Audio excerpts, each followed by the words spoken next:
ಎಲ್ಲರಿಗೂ ನಮಸ್ಕಾರಗಳು.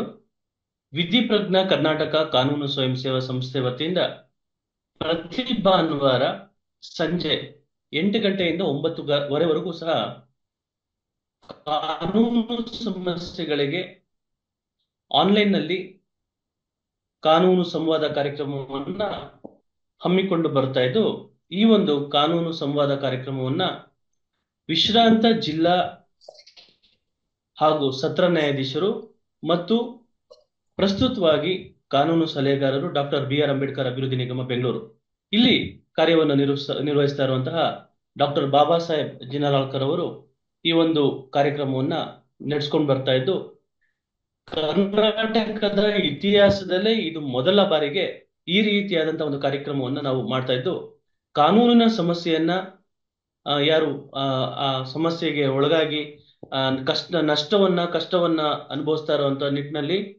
ಅವ್ರಿಗೆ ಅನುಕೂಲ ಆಗ್ಲಿ ಅನ್ನೋ ನಿಟ್ಟಿನಲ್ಲಿ ಬಹಳ ತುಂಬು ಒಂದು ಉದಾತ್ತ ಮನೋಭಾವದಿಂದ ಈ ಒಂದು ಕಾರ್ಯಕ್ರಮವನ್ನ ಡಾಕ್ಟರ್ ಬಾಬಾ ಸಾಹೇಬ್ ಜಿನರಾಳ್ಕರ್ ಅವರು ನಡೆಸ್ಕೊಂಡ್ ಬರ್ತಾ ಇದ್ದಾರೆ. ಈ ಒಂದು ಕಾರ್ಯಕ್ರಮಕ್ಕೆ ಏನು ಜನಮಾನಸದಲ್ಲಿ ಬಹಳಷ್ಟು ಪ್ರಶಂಸೆಯನ್ನ ಹೊಂದಿರ್ತದೆ ಮತ್ತು ಈ ಒಂದು ಕಾರ್ಯಕ್ರಮ ಉಚಿತವಾಗಿರ್ತದೆ. ಸೊ ಈ ಮುಂಚೆ ದೊಡ್ಡ ದೊಡ್ಡ ಹಿರಿಯ ವಕೀಲರ ಹತ್ರ ಹೋಗಿ ಏನಾದ್ರೂ ಕಾನೂನು ಸಮಸ್ಯೆಗಳು ಇದ್ದಂತ ಸಂದರ್ಭದಲ್ಲಿ ಆ ಹಿರಿಯ ವಕೀಲರ ಹತ್ರ ಹೋಗಿ ಕನ್ಸಲ್ಟೇಷನ್ ಫೀಯನ್ನ ಕೊಟ್ಟು, ಸಾವಿರಾರು ರೂಪಾಯಿ ಕನ್ಸಲ್ಟೇಷನ್ ಫೀಯನ್ನ ಕೊಟ್ಟು ಕಾನೂನಿನ ಸಮಸ್ಯೆಗೆ ಪರಿಹಾರವನ್ನ ಕಂಡ್ಕೊಂಡ್ ಬರುವಂತ ಒಂದು ವ್ಯವಸ್ಥೆ ಇರ್ತದೆ. ಸೊ ಈ ನಿಟ್ಟಿನಲ್ಲಿ ಜನಸಾಮಾನ್ಯರಲ್ಲಿ ಸಾಮಾನ್ಯರು ಆ ಅಲ್ಲಿ ಜನಸಾಮಾನ್ಯರಿಗೆ ಮತ್ತು ಏನು ಆರ್ಥಿಕವಾಗಿ ಹಿಂದುಳಿದಿರುವಂತ ವ್ಯಕ್ತಿಗಳಿಗೆ ಅನುಕೂಲ ಆಗ್ಲಿ ಅನ್ನೋ ನಿಟ್ಟಿನಲ್ಲಿ ವಿಶ್ರಾಂತ ಜಿಲ್ಲಾ ನ್ಯಾಯಾಧೀಶರೇ ಒಬ್ರು ಈ ರೀತಿಯಾದಂತ ಕೆಲಸವನ್ನ ಮಾಡ್ಕೊಂಡ್ ಬರ್ತಾ ಇದ್ದಾರೆ. ಸೊ ಈ ರೀತಿಯಾದಂತಹ ಒಂದು ಕೆಲಸ ಬಹಳ ಶ್ರೇಷ್ಠವಾದಂತ ಕೆಲಸ. ಒಂದು ನಾಣ್ಣುಡಿ ಇದೆ, ಏನಂತ ಅಂತಂದ್ರೆ ಟು ಹೀಲ್ ಇಸ್ ಟು ನೋಡಿ, to feel is to divine ಅಂತ ಹೇಳಿ. To heal is to human, to feel is to divine ಅಂತ. To heal is to human, to feel is to divine ಅಂತ ಹೇಳಿ. ಸೊ ಈ ನಿಟ್ಟಿನಲ್ಲಿ ಏನು ಒಂದು ಹೀಲಿಂಗ್ ಮಾಡುವಂಥದ್ದು, ಯಾರಾದ್ರೂ ಕಷ್ಟದಲ್ಲಿ ಇದ್ದಂತ ಸಂದರ್ಭದಲ್ಲಿ ಅವ್ರಿಗೆ ಶುಶ್ರೂಷೆ ಮಾಡುವಂಥದ್ದು ಹೀಲಿಂಗ್. ಸೊ ಈ ನಿಟ್ಟಿನಲ್ಲಿ ಕಾನೂನಿನ ಸಮಸ್ಯೆಯನ್ನ ಇಟ್ಕೊಂಡು ಬಳಲ್ತಾ ಇರೋವಂತ ಸಂದರ್ಭದಲ್ಲಿ ಅವ್ರಿಗೆ ಕಾನೂನು ಉತ್ತಮವಾದಂತ ಕಾನೂನು ಸಲಹೆ, ಜಿನೈನ್ ಲೀಗಲ್ ಕನ್ಸಲ್ಟೇಷನ್ ಮಾಡೋ ಮುಖೇನ ಒಂದು ಏನು ಸರಿಯಾದಂತಹ ತಿಳುವಳಿಕೆಯನ್ನ ನೀಡುವಂಥದ್ದು ಸಹ ಒಂದು ಹೀಲಿಂಗ್ ಪ್ರೋಸೆಸ್ ಅಂತ ನಾವು ಭಾವಿಸ್ತಾ, greater power comes from greater responsibility ಅಂತ. ಸೊ ಈ ನಿಟ್ಟಿನಲ್ಲಿ ಒಂದು ಬಹಳ ದೊಡ್ಡ ಒಂದು ರೆಸ್ಪಾನ್ಸಿಬಿಲಿಟಿಯನ್ನ ಈ ಡಾಕ್ಟರ್ ಬಾಬಾ ಸಾಹೇಬ್ ಜಿನರಾಳ್ಕರ್ ಅವರು ಜನಸಾಮಾನ್ಯರ ಒಂದು ನಿಟ್ಟಿನಲ್ಲಿ ತಗೊಂಡು ಸೊ ಈ ಒಂದು ಕಾರ್ಯವನ್ನ ನಡೆಸ್ಕೊಂಡ್ ಬರ್ತಾ ಇದ್ದು, ಬಹಳಷ್ಟು ಈ ಒಂದು ಕಾರ್ಯಕ್ರಮದಿಂದ ಜನರಿಗೆ ಪ್ರಯೋಜನ ಆಗ್ತಾ ಇದೆ. ಈ ಒಂದು ಕಾರ್ಯಕ್ರಮ ಕೇವಲ ಜನಸಾಮಾನ್ಯರಿಗೆ ಹೊರತುಪಡಿಸಿ ಕಿರಿಯ ವಕೀಲರಿಗೆ, ಕಾನೂನು ವಿದ್ಯಾರ್ಥಿಗಳಿಗೆ ಹಾಗೂ ಇತರೆ ಕಾನೂನಿನ ಅಭ್ಯಾಸವನ್ನ ಅಥವಾ ಕಾನೂನ ತಿಳ್ಕೊಳ್ಳುವಂತ ಪ್ರಯತ್ನವನ್ನ ಮಾಡ್ತಾ ಇರುವಂತ ಎಲ್ಲ ಜನ ಸಮುದಾಯಕ್ಕೆ ಈ ಒಂದು ಕಾರ್ಯಕ್ರಮ ಬಹಳಷ್ಟು ಉಪಯುಕ್ತವಾಗಿ ಇರ್ತದೆ. ಸೊ ಈ ನಿಟ್ಟಿನಲ್ಲಿ ತಮ್ಮೆಲ್ರಿಗೂ ಈ ಒಂದು ಕಾರ್ಯಕ್ರಮಕ್ಕೆ ಬರ್ಮಾಡ್ಕೊಡ್ತಾ ಡಾಕ್ಟರ್ ಬಾಬಾ ಸಾಹೇಬ್ ಜಿನರಾಳ್ಕರ್ ಅವರನ್ನು ಸಹ ಈ ಒಂದು ಕಾರ್ಯಕ್ರಮಕ್ಕೆ, ಈ ಒಂದು ವೇದಿಕೆಗೆ ಬರ್ಮಾಡ್ಕೊಳ್ತಾ ಈ ಒಂದು ಕಾರ್ಯಕ್ರಮವನ್ನು ಶುರು ಮಾಡೋಣ. ಈ ಕಾರ್ಯಕ್ರಮದಲ್ಲಿ ಮೊದಲ ಆದ್ಯತೆ ಯಾರು ಪಾರ್ಟಿಸಿಪೆಂಟ್ಸ್ ಇರ್ತಾರೆ, ಈ ಒಂದು ಕಾರ್ಯಕ್ರಮಕ್ಕೆ ಬಂದಿರ್ತಾರೆ, ಅವರದ್ದು ಏನಾದ್ರೂ ಕಾನೂನು ಸಮಸ್ಯೆ ಇದ್ದಂತ ಪಕ್ಷದಲ್ಲಿ ಅವರು ನೇರವಾಗಿ ಹ್ಯಾಂಡ್ ರೈಸ್ ಮಾಡೋ ಮುಖೇನ, ಅನ್ಮ್ಯೂಟ್ ಮಾಡೋ ಮುಖೇನ ಪ್ರಶ್ನೆಗಳನ್ನ ಕೇಳ್ಬೋದು. ತದನಂತರ ಈ ಒಂದು ಚರ್ಚೆ ಮುಂದುವರಿತಾ ಹೋಗುತ್ತೆ. ಸೊ ಪ್ರಶ್ನೆಗೆ ಜನರ ಒಂದು ಪ್ರಶ್ನೆ ಮೊದಲ ಆದ್ಯತೆಯನ್ನ ನಾವು ಕೊಡ್ತೀವಿ. ಸೊ ಈ ನಿಟ್ಟಿನಲ್ಲಿ ಪ್ರಶ್ನೆಗಳಿಗೆ ಸಾಹೇಬರು ಉತ್ತರವನ್ನ ಕೊಡ್ತಾ ಹೋಗ್ತಾರೆ. ಸೊ ಈ ಡಾಕ್ಟರ್ ಬಾಬಾ ಸಾಹೇಬ್ ಜಿನರಾಳ್ಕರ್ ಅವ್ರನ್ನ ಈ ಒಂದು ಕಾರ್ಯಕ್ರಮಕ್ಕೆ ಬರಮಾಡ್ಕೊಳ್ಳೋಣ. ಸೊ ಧನ್ಯವಾದಗಳು ಸರ್. ಸರ್ ಮೊದಲನೇದಾಗಿ ಪ್ರಶ್ನೆ ಸರ್, ಪ್ರಶ್ನೆ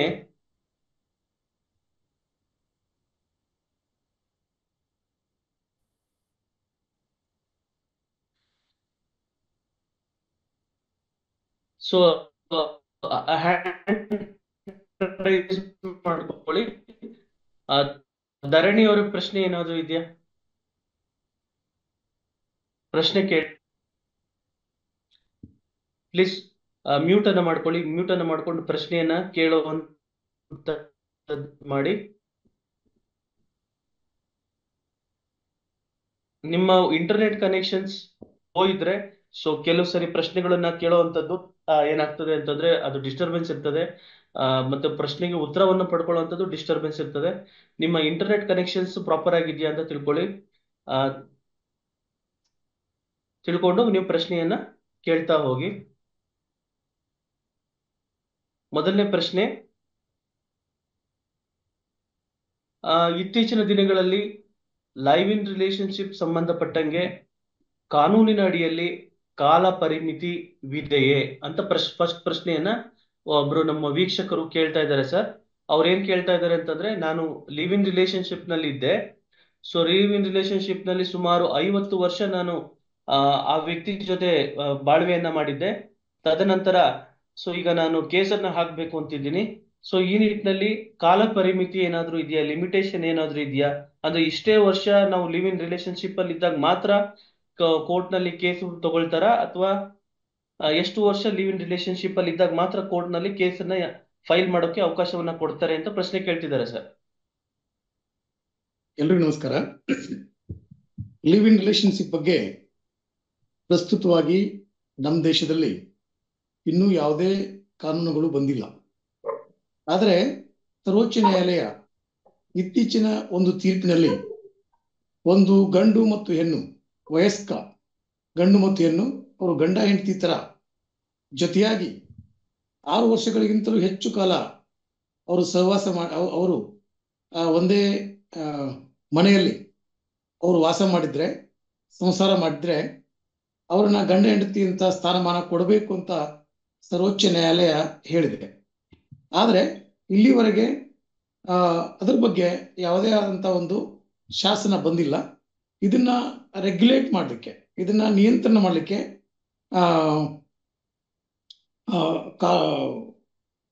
ಕಾನೂನು ಆಯೋಗ ಅದ್ರ ಬಗ್ಗೆ ಒಂದು ಕರಡು ಶಾಸನವನ್ನ ತಯಾರಿಸಿ ಅದನ್ನ ಶಾಸಕಾಂಗದಿಂದ ಮನ್ನಣೆಯನ್ನು ಪಡೆದಾಗ ಮಾತ್ರ ಅದು ಬಿಲ್ ಆಗಿ, ಅದು ಗವರ್ನರ್ ಇಂದ ಸಹಿ ಆಗಿ ಆಕ್ಟ್ ಆದಾಗೆ ಅದಕ್ಕೆ ಒಂದು ಕಾನೂನು ಮಾನ್ಯತೆ ಸಿಗ್ತದೆ.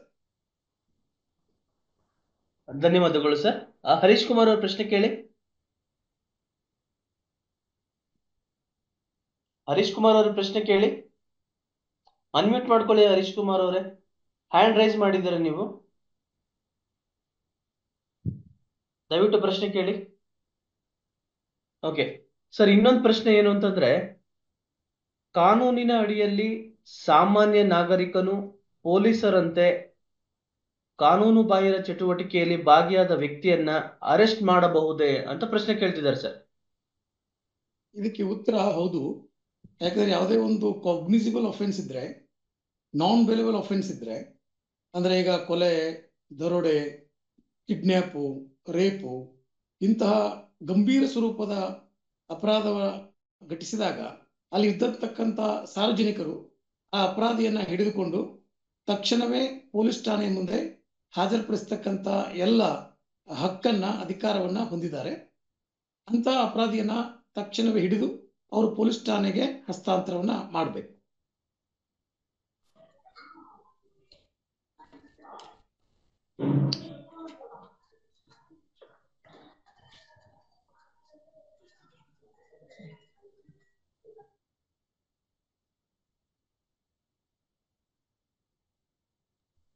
ಅಂಬಿಕಾ ಮೇಡಮ್ ಪ್ರಶ್ನೆ ಇದೆಯಾ? ಅಂಬಿಕಾ ಮೇಡಮ್ ಅವರ ಪ್ರಶ್ನೆ ಇದೆಯಾ ಸರ್? ಈಗ ಒಂದು ಪ್ರಶ್ನೆ ಕೇಳ್ತಾ ಇದ್ದಾರೆ, ಹ್ಯಾಂಡ್ ರೈಸ್ ಮಾಡಿದಾರಲ್ಲ, ದಯವಿಟ್ಟು ಪ್ರಶ್ನೆ ಕೇಳಿ. ಡಿ ಅಂತ ಇದೆ ಸರ್. ನಮಸ್ತೆ. ನಮಸ್ತೆ, ಹೇಳಿ ಸರ್. ಗೌರ್ಮೆಂಟ್ ಡಿಪಾರ್ಟ್ಮೆಂಟ್ ಅಲ್ಲಿ ಕೆಲಸ ಮಾಡ್ತಾ ಇರ್ಬೇಕಾದ್ರೆ ನಮ್ಗೆ ಈಗ ಇದು LLB ಓದ್ಬೇಕನ್ನೋ ಒಂದು ಆಸಕ್ತಿ ಇದೆ ಸರ್. ಡಿಪಾರ್ಟ್ಮೆಂಟ್ ಇಂದ ಪರ್ಮಿಷನ್ ಕೊಡಲ್ಲ, ಯಾಕಂದ್ರೆ ಈವ್ನಿಂಗ್ ಕಾಲೇಜಸ್ ಎಲ್ಲೂ ಇಲ್ಲ. ನಾನು ಇದು ರೆಗ್ಯುಲರ್ ಕಾಲೇಜಲ್ಲಿ ನಾನು LLB ಮಾಡಬಹುದಾ ಸರ್? ಅಥವಾ ಈವ್ನಿಂಗ್ ಕಾಲೇಜ್ ಅಂದ್ರೆ ಡಿಸ್ಟೆನ್ಸ್ ಏನಾದ್ರು ಇಷ್ಟು ಕಿಲೋಮೀಟರ್ ಅಂತರದಲ್ಲಿ ಇರಬೇಕು ಅಂತ ಏನಾದ್ರು ಇದೆಯಾ, ಅಥವಾ ಮಾಡ್ಲಿಕ್ಕೆ ಆಗುತ್ತಾ ಬರೋದಿಲ್ವಾ ಸರ್? ನೀವು ಒಂದು ಸರ್ಕಾರಿ ನೌಕರಿ ಇದ್ದು ಯಾವುದೇ ಒಂದು ಉನ್ನತ ವಿದ್ಯಾಭ್ಯಾಸವನ್ನ ನೀವು ಪಡೆದುಕೊಳ್ಬೇಕಾದ್ರೆ ನೀವು ನಿಮ್ಮ ಇಲಾಖೆಯಿಂದ ಪರ್ಮಿಷನ್ ಅನ್ನ ಪಡೆದುಕೊಳ್ಬೇಕು. ಮತ್ತು ಈಗ ಕರ್ನಾಟಕದಲ್ಲಿ ಎಲ್ಲಾ ಕಾಲೇಜುಗಳನ್ನ ಈಗ ಡೇ ಕಾಲೇಜ್ ಅಂತ ಮಾಡಿದ್ದಾರೆ. ಡೇ ಕಾಲೇಜ್ ಅಂದ್ರೆ ಪೂರ್ಣಾವಧಿ, ಈಗ ಹೆಂಗೆ ಮೆಡಿಕಲ್, ಇಂಜಿನಿಯರಿಂಗು ಆ ತರ ಡೇ ಕಾಲೇಜುಗಳನ್ನ ಮಾಡಿದ್ದಾರೆ. ಹೀಗಾಗಿ ನಿಮ್ದು ಅಟೆಂಡೆನ್ಸ್ 75% ಇರಬೇಕಾಗ್ತದೆ. ಆದ್ರೂ ಕೂಡ ತಾವು ಡಿಸ್ಟೆನ್ಸ್ ಎಜುಕೇಶನ್ದಲ್ಲಿ ಮಾಡ್ಲಿಕ್ಕೆ ಸಾಧ್ಯ ಇದ್ರೆ, ತಾವು ದೂರ ಶಿಕ್ಷಣ ವಿಭಾಗದಿಂದ ಮಾಡ್ಲಿಕ್ಕೆ ಸಾಧ್ಯ ಇದ್ರೆ ತಾವು ಮಾಡಬಹುದು with the government permission. Sir, ಈಗ ಅಕಸ್ಮಾತ್ 75% ಅಟೆಂಡೆನ್ಸ್ ಮೇಂಟೈನ್ ಮಾಡ್ಕೊಂಡು ನಾನು ಆಫೀಸನ್ನು ಮೇಂಟೈನ್ ಮಾಡಿದ್ರೆ ಮಾಡ್ಬೋದಾ ಸರ್? 8:30 ಕಾಲೇಜ್ ಸ್ಟಾರ್ಟ್ ಆಗೋದು ಅಲ್ಲ, ಈಗ 8:30. ಕಾಲೇಜ್ 75% ಹಾಜರಾತಿ ಕಡ್ಡಾಯ ಅಂತ ನಿಯಮ ಇದೆ. Okay sir. ಅದಕ್ಕಿಂತ ಬಹಳ ಮುಖ್ಯವಾಗಿ ನಿಮ್ಗೆ ನಿಮ್ಮ ಇಲಾಖೆಯಿಂದ ಅನುಮತಿಯನ್ನ ಪಡೆದುಕೊಳ್ಬೇಕಾಗ್ತದೆ. ಆದ್ದರಿಂದ ನೀವು ದೂರ ಶಿಕ್ಷಣದಲ್ಲಿ ಏನಾದರೂ ಸಾಧ್ಯತೆ ಇದೆ ಅನ್ನೋದ್ರೆ ತಾವು ಚೆಕ್ ಮಾಡಬಹುದು ಡಿಸ್ಟೆನ್ಸ್ ಎಜುಕೇಶನ್ದಲ್ಲಿ. Okay sir. ಅದು ಒಂದು 2016ರಲ್ಲಿ ಒಂದು NOC ತಗೊಳೋದಕ್ಕೆ ಕಡ್ಡಾಯ ಅಲ್ಲ ಅಂತ ಒಂದು ಆದೇಶ ಆಗಿದೆ ಸರ್. ಅದು ಆದೇಶದ ಪ್ರತಿನೂ ಸಹ ಇದೆ. ಹಂಗಾಗಿ ಕಂಪಲ್ಸರಿ ತಗೊಳ್ಲೇಬೇಕಾ ಅಥವಾ ತಗೊಳ್ಳಿಲ್ಲ ಅಂದ್ರೆ ನಡೆಯುತ್ತಾ ಅಂತ? ಇಲ್ಲ, ಈಗ ಯಾವುದೇ ಒಂದು ಹೈಯರ್ ಎಜುಕೇಶನ್ ಮಾಡಬೇಕಾದ್ರೆ ನೀವು ಸಂಬಂಧಪಟ್ಟಂತ ಅಪಾಯಿಂಟಿಂಗ್ ಅಥಾರಿಟಿ ಅಥವಾ ಶಿಸ್ತು ಪ್ರಾಧಿಕಾರ ಅದರ ಕಡೆಯಿಂದ ನೀವು ಅನುಮತಿಯನ್ನ ಪಡ್ಕೊಳ್ಬೇಕು. ಅನುಮತಿಯನ್ನ ನೀವು ಪಡೆದೇ ಮಾಡಿದ್ರೆ that amounts to misconduct and indiscipline, ಅದು KCSR ನಿಯಮದ ಉಲ್ಲಂಘನೆ ಆಗ್ತದೆ. Okay okay sir, thank you sir. ಧನ್ಯವಾದಗಳು ಸರ್. ಪ್ರಶ್ನೆ ಕೇಳಿ ಸರ್, ಪ್ರಶ್ನೆ ಕೇಳಿ ಸರ್. ನೋಡಿ ಸರ್, ಒಂದು ಪ್ರಶ್ನೆ ಇದೆ.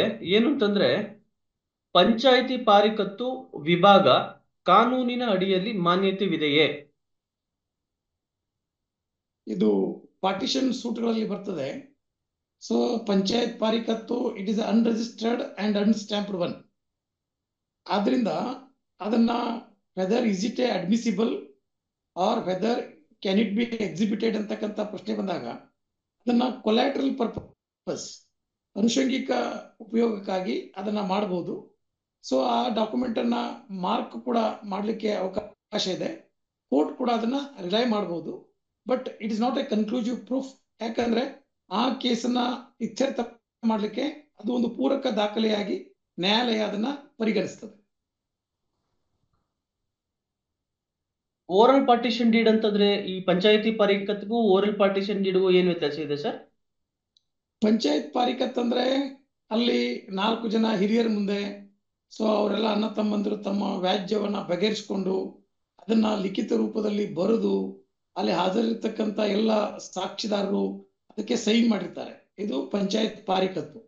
ಓರಲ್ ಪಾರ್ಟಿಷನ್ ಅಂದ್ರೆ ಅದಕ್ಕೆ ಯಾವುದೇ ಲಿಖಿತ ದಾಖಲೆ ಇರುವುದಿಲ್ಲ. ಅವರವರೇ ಅಂಡರ್ಸ್ಟ್ಯಾಂಡಿಂಗ್ ದಲ್ಲಿ ಆ ಕುಟುಂಬದ ಸದಸ್ಯರು ತಮ್ಮ ಆಸ್ತಿಯನ್ನ ಹಂಚಿಕೊಂಡು ಅದನ್ನ ಅನುಭವಿಸ್ತಿರ್ತಾರೆ.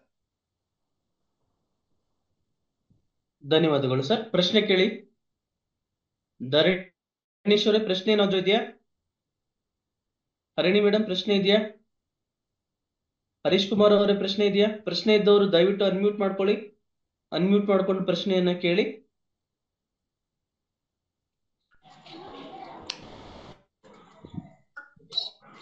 ನಮಸ್ಕಾರ. ಪ್ರಶ್ನೆ ಕೇಳಿ ಸರ್. ಕೇಳಿಸ್ತಿದ್ಯಾ?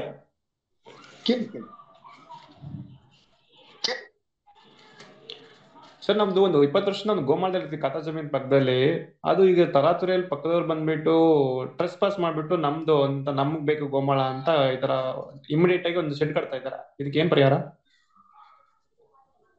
ಇಂಜೆಕ್ಷನ್ ಸೂಟ್ ಹಾಕಿ ಕಂಪ್ಲೇಂಟ್ ಅಕ್ಸೆಪ್ಟ್ ಮಾಡ್ತಿಲ್ಲ ಅವರು. ಅಲ್ಲ, ನೀವು ನ್ಯಾಯಾಲಯಕ್ಕೆ ಹರೀಶ್ ಕುಮಾರ್ ಅವರ 2 ಸೆಟ್ ಓಪನ್ ಮಾಡಿದ್ದೀರಾ ಅನ್ಸುತ್ತೆ. ಯಾಕೋ ಬರ್ತಾ ಇದೆ ನೋಡಿ. 1 ಸೆಟ್ ಮಾತ್ರ ಓಪನ್ ಮಾಡ್ಕೊಳ್ಳಿ. 2 ನೀವು ಸೆಟ್ ಓಪನ್ ಮಾಡಿದ್ದೀರಾ ಅನ್ಸುತ್ತೆ. ಯಾಕೋ ಬರ್ತಾ ಇದೆ ನೋಡಿ. ಓಕೆ. 2 ಸೆಟ್ ಆಫ್ ಮಾಡಿ 1 ಸೆಟ್ ಕೇಳಿ. ಈಗ ಸರ್ ನೀವು ಓಕೆ. ಅದನ್ನು ನಾನು ಈ ನಾನು ಇಷ್ಟು ಸ್ವಾಧೀನಪಡಿದ್ದೇನೆ ಓಕೆ. ಮತ್ತು ಈ ಪ್ರತಿವಾದಿಗೆ ದಾವಾ ಸ್ವತ್ತಿನ ಮೇಲೆ ಯಾವುದೇ ಹಕ್ಕು ಇಲ್ಲ. ಓಕೆ. ಆದರೂ ಆತ ನನ್ನ ದಾವಾ ಸ್ವತ್ತಿಗೆ ಬಂದು ಅತಿಕ್ರಮಣ ಮಾಡಿ ನನ್ನ ಸ್ವಾಧೀನಕ್ಕೆ ದುರ್ಬಲ ತರ್ತಾ ಇದ್ದಾನೆ ಅಂತ ನೀವು ದಾವೆ. ಓಕೆ. ದಯವಿಟ್ಟು 2 ಸೆಟ್ ಆನ್ ಮಾಡ್ಕೊಬೇಡಿ. 2 ಸೆಟ್ ಆನ್ ಮಾಡ್ಕೊಂಡ್ರೆ ನಿಮ್ಗೆ ಎಕೋ ಬರ್ತದೆ. ದಯವಿಟ್ಟು ಒಂದು ಮೊಬೈಲ್ ಸೆಟ್ ನಲ್ಲಿ ನೀವು ಆನ್ ಮಾಡ್ಕೊಂಡು ಪ್ರಶ್ನೆಯನ್ನ ಕೇಳ್ಬೇಕಾಗ್ತದೆ. ಸರ್, ಇನ್ನೊಂದು ಪ್ರಶ್ನೆಯನ್ನ ಕೇಳ್ತಾ ಇದ್ದಾರೆ. ಏನಂತಂದ್ರೆ, ಅರುಣ್ ಸೆಟ್ ಅವ್ರು ಮ್ಯೂಟ್ ಮಾಡ್ಕೊಳ್ಳಿ, ಧರಣಿ ಅವ್ರಿಗೆ ಮ್ಯೂಟ್ ಮಾಡ್ಕೊಳ್ಳಿ. ಸರ್, ಪ್ರಶ್ನೆ ಏನು ಅಂತಂದ್ರೆ, ಗಂಡನು ಹೆಂಡತಿ ತನ್ನ ವಿರುದ್ಧ ದೌರ್ಜನ್ಯ ಎಸಗಿದ್ದಾಳೆಂದು ವಿವಾಹ ವಿಚ್ಛೇದನ ದಾಖಲಿಸಿದ್ದು, ಆ ಸಂದರ್ಭದಲ್ಲಿ ಹೆಂಡತಿಗೆ ಹಣಕಾಸಿನ ಪರಿಹಾರ ದೊರಕುವುದೇ? ತಿಳಿಸಿ. ಗಂಡ ಹೆಂಡತಿಯ ಮೇಲೆ ದೌರ್ಜನ್ಯ ಎಸಗಿದ್ದಾಳೆ ಅಂತ ಹೇಳಿ ವಿವಾಹ ವಿಚ್ಛೇದನ ಕೇಸನ್ನು ಹಾಕೊಂಡಿದ್ದು, ಆ ಸಂದರ್ಭದಲ್ಲಿ ಹೆಂಡತಿಗೆ ಹಣಕಾಸಿನ ಪರಿಹಾರ ದೊರಕುವುದೇ ಅಂತ ಕೇಳ್ತಿದ್ದಾರೆ ಸರ್. ಈ ಪ್ರಕರಣದಲ್ಲಿ ಹೆಂಡತಿ ಇದ್ದವಳು ಗಂಡನ ಮೇಲೆ ದೌರ್ಜನ್ಯ ಎಸಗಿದ್ದಾಳೆ. That's a ground of cruelty. ಅವಳು ಅವನಿಗೆ ತೊಂದರೆ ಮಾಡಿದಾಳೆ ಅಂತ ಒಂದು ಕೇಸು. ಸೊ ಆ ದೌರ್ಜನ್ಯ ಅನ್ನೋದು, ಕ್ರುಯಾಲಿಟಿ ಅನ್ನೋದು, ಅದು ಒಂದು ಡೈವರ್ಸ್ ತಗೊಳ್ಳಕ್ಕೆ ಒಂದು ಕಾರಣ ಆಗ್ತದೆ. ಆದ್ರೆ ಕೇಸು ಪೆಂಡಿಂಗ್ ಇರುವಾಗ ಪೆಂಡೆಂಟೆ ಲೈಟೆ ಮೇಂಟೆನೆನ್ಸ್ ಅನ್ನ ಪಡೆದುಕೊಳ್ಳಿಕ್ಕೆ ಹೆಂಡತಿಗೆ ಅಧಿಕಾರ ಇದೆ. ಅಷ್ಟೇ ಅಲ್ಲದೆ ಅದೇ ಗ್ರೌಂಡ್ ಮೇಲೆ ನ್ಯಾಯಾಲಯ ಅವರಿಗೆ ವಿಚ್ಛೇದನ ನೀಡಿದ್ರು ಕೂಡ ಆಕೆ ವಿಚ್ಛೇದಿತ ಪತ್ನಿಯಾಗಿರ್ತಾಳೆ. ಮತ್ತು ಆಕೆ ಇನ್ನೊಂದು ಮದುವೆ ಆಗೋ ತನಕ ಅಥವಾ ಆಕೆ ಜೀವಿತಾವಧಿ ಇರೋ ತನಕ ಆಕೆ ತನ್ನ ಮೊದಲಿನ ಗಂಡನಿಂದ ಜೀವನಾಂಶವನ್ನು ಪಡೆದುಕೊಳ್ತಕ್ಕಂಥ ಹಕ್ಕನ್ನ ಹೊಂದಿರ್ತಾಳೆ. ಧನ್ಯವಾದಗಳು ಸರ್. ಪ್ರಶ್ನೆ ಕೇಳಿ ಮೇಡಮ್. ಸಂಧ್ಯಾ ಮೇಡಮ್, ಪ್ರಶ್ನೆ ಕೇಳಿ.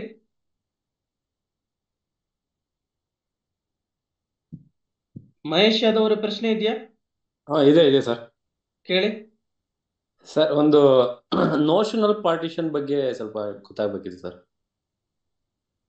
ನೋಷನಲ್ ಪಾರ್ಟಿಷನ್ ಅಂದ್ರೆ 1956ರಲ್ಲಿ ಹಿಂದೂ ಸಕ್ಸೆಷನ್ ಆಕ್ಟ್ ಜಾರಿಯಲ್ಲಿ ಬಂತು. ಸೊ ಸೆಕ್ಷನ್ 6 ಪ್ರಕಾರ ಅವಾಗ ನೋಷನಲ್ ಶೇರ್ ಅನ್ನ ಕೊಟ್ಟಿತ್ತು.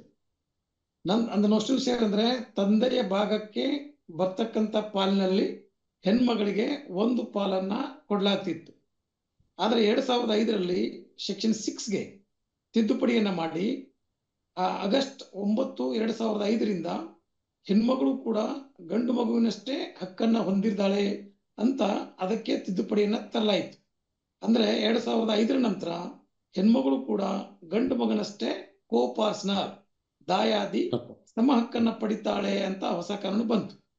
ಆದ್ರೆ ನೋಷನಲ್ ಪಾರ್ಟಿಷನ್ ಹಳೆ ಕಾನೂನಲ್ಲಿ ತಂದೆಗೆ ಬಂದಂತಹ ಪಾಲಿನಲ್ಲಿ ಹೆಣ್ಮಗಳಿಗೆ ಹಕ್ಕು ಸಿಗ್ತಿತ್ತು.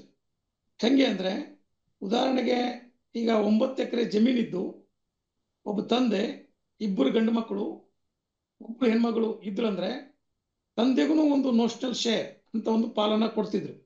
ಅಂದ್ರೆ 9 ಎಕರೆ ಜಮೀನಲ್ಲಿ ತಂದೆಗೆ 3 ಎಕರೆ, 2 ಅಣ್ಣ ತಮ್ಮಂದರಿಗೆ 3 ಎಕರೆ ಬರ್ತಿತ್ತು. ಮಗಳಿಗೆ ತಂದೆಯ ಪಾಲಿನಲ್ಲಿ ಒಂದು ಪಾಲನ್ನ ಕೊಡ್ತಿದ್ರು. ಅಂದ್ರೆ ತಂದೆಗೆ ಬಂದಂತಹ 3 ಎಕರೆ ಜಮೀನಲ್ಲಿ 1 ಎಕರೆ ಒಬ್ಬ ಮಗನಿಗೆ, 1 ಎಕರೆ ಒಬ್ಬ ಮಗನಿಗೆ, 1 ಎಕರೆ ಮಗಳಿಗೆ ಕೊಡ್ತಿದ್ರು. ಅಂದ್ರೆ ನೋಷನಲ್ ಶೇರ್ ಪ್ರಕಾರ ಗಂಡು ಮಕ್ಕಳಿಗೆ 4 ಎಕರೆ ಬರ್ತಿತ್ತು, ಹೆಣ್ಮಗಳಿಗೆ 1 ಎಕರೆ ಬರ್ತಿತ್ತು. ಇದು notional share. Okay sir. Sir, ಈಗ ಇನ್ನೊಂದು ಕ್ವಶನ್ ಏನು ಅಂತಂದ್ರೆ, ಸರ್ ಈಗ 1992 ಏಲಿನೇಷನ್ ಆಗಿದೆ ಪ್ರಾಪರ್ಟಿ. ಸೊ ಅದು ಆನ್ಸಿಸ್ಟರ್ ಪ್ರಾಪರ್ಟಿ. ಫಾದರ್ಗೆ ಪಾರ್ಟಿಷನ್ ಥ್ರೂ ಬರುತ್ತೆ, ಮಕ್ಕಳು ಎಲ್ಲ ಮೇಜರ್ ಇರ್ತಾರೆ, ಬಟ್ ಕನ್ಸೆಂಟ್ ಇಲ್ದಿರೋ ಪ್ರಾಪರ್ಟಿ ಮಾರಿರ್ತಾರೆ. ಆಗ ಶೇರ್ ಕ್ಲೈಮ್ ಮಾಡ್ಬೋದಾ ಸರ್?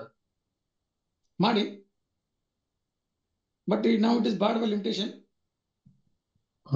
1992ರಲ್ಲಿ ಆದಂತ ಸೇಲ್ ಡೀಡ್ ಅನ್ನ ನೀವು ಈ 2025ರಲ್ಲಿ ಚಾಲೆಂಜ್ ಮಾಡ್ತಾ ಇದ್ರಿ.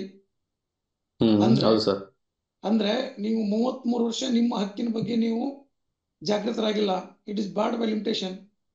ಅವಾಗ ಗಂಡ್ಮಕ್ಳು ವಯಸ್ಕರಾದ ಆಫ್ಟರ್ ಮೇಜರ್ 3 years ಒಳಗೇನೆ ಅವರು ಅದನ್ನ ಪ್ರಶ್ನೆ ಮಾಡ್ಬೇಕಾಗಿತ್ತು. ಬಹುಶಃ ಅವರು ಮೇಜರ್ ಆಗಿ ತುಂಬಾ ದಿವಸ ಆಗಿದೆ. ಈಗ ಕೋರ್ಟ್ ಚಾಲೆಂಜ್ ಮಾಡಿದ್ರೆ it is border by limitation.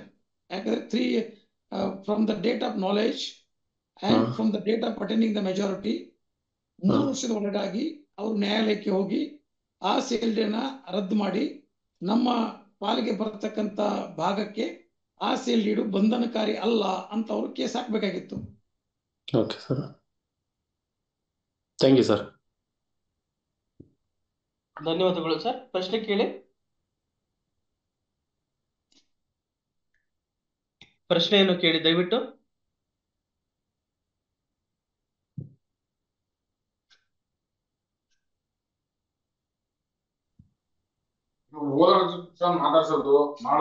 ಸಹನ ಅವರ ಪ್ರಶ್ನೆ ಕೇಳಿ. ಪ್ರಶ್ನೆ ಇದೆಯಾ? ಪ್ರಶ್ನೆ ಸರ್ ನಮಸ್ತೆ. ಕೇಳಿ ಕೇಳಿ. ಸರ್ ಒಂದು ಸರ್ವಿಸ್ ಮ್ಯಾಟರ್ ಒಂದು ಪ್ರಶ್ನೆ ಇತ್ತು ಸರ್. ಹೇಳಿ. ಪ್ರಶ್ನೆ ಕೇಳಿ ಇವ್ರೆ. ಅನ್ಮ್ಯೂಟ್ ಅನ್ನ ಮಾಡ್ಕೊಂಡು ಪ್ರಶ್ನೆ ಕೇಳಿ. ಸರ್ ನಮಸ್ತೆ ಸರ್. 2018 ಅಲ್ಲಿ ಜೂನಿಯರ್ ಟ್ರೈನಿಂಗ್ ಆಫೀಸರ್ ಅಂತ ಹೇಳಿ ಒಂದು ITI ಕಾಲೇಜ್ ಡಿಪಾರ್ಟ್ಮೆಂಟ್ ಒಂದು 1520 ಪೋಸ್ಟ್ ಕಾಲಾಗುತ್ತೆ ಸರ್ 2018 ಅಲ್ಲಿ. ಅದಾದ್ಮೇಲೆ ಪ್ರೋಸೆಸ್ ಸ್ಟಾರ್ಟ್ ಆಗುತ್ತೆ, ಅದರದ್ದು ರಿಕ್ರೂಟ್ಮೆಂಟ್ ಪ್ರೋಸೆಸ್. ಸೊ ಫೈನಲಿ 2022ಕ್ಕೆ ಆರ್ಡರ್ ಅದು ಫೈನಲ್ ಲಿಸ್ಟ್ ಬಿಡ್ತಾರೆ. ಪ್ರಾವಿಷನ್ ಲಿಸ್ಟ್ ಆದ್ಮೇಲೆ ಫೈನಲ್ ಲಿಸ್ಟ್ ಬಿಡ್ತಾರೆ. ಫೈನಲ್ ಲಿಸ್ಟ್ ಬಿಟ್ಟ ಆದ್ಮೇಲೆ ಸರ್ ಅದು ನೆಕ್ಸ್ಟ್ ಹಂತ ಡಾಕ್ಯುಮೆಂಟ್ ವೆರಿಫಿಕೇಶನ್ ಮಾಡಿ 2022 ಜುಲೈ ಆನ್ವರ್ಡ್ಸ್ ಏನ್ ಮಾಡ್ತಾರೆ ಅಂದ್ರೆ ಆರ್ಡರ್ ಕಾಪಿ ಕೊಡ್ಲಿಕ್ಕೆ ಸ್ಟಾರ್ಟ್ ಮಾಡ್ತಾರೆ ಆ ಇಲಾಖೆಯಲ್ಲಿ. ಆರ್ಡರ್ ಕಾಪಿ ಕೊಟ್ಟ ಆದ್ಮೇಲೆ ಇನ್ ಬಿಟ್ವೀನ್ ಅಲ್ಲಿ ಅನ್ಸಕ್ಸೆಸ್ಫುಲ್ ಕ್ಯಾಂಡಿಡೇಟ್, ರಿಜೆಕ್ಟೆಡ್ ಕ್ಯಾಂಡಿಡೇಟ್ಸ್ ಒಂದು 50 ಜನ ಏನ್ ಮಾಡ್ತಾರೆ, KAT ಗೆ ನಾವು ಯಾವ ಕಾರಣಕ್ಕೆ ರಿಜೆಕ್ಟ್ ಆಗಿದೀವಿ ಅಂತ KPSC ಗೆ ಹೋಗಿ KAT ಕೇಸ್ ಹಾಕೋತಾರೆ. ಕೇಸ್ ಹಾಕೊಂಡ್ಮೇಲೆ ಏನಾಗುತ್ತೆ, ಅದು ಪ್ರೋಸೆಸ್ ನಿರಂತರವಾಗಿ ನಡೀತಾ ಇರುತ್ತೆ ಕೋರ್ಟ್ ಅಲ್ಲಿ.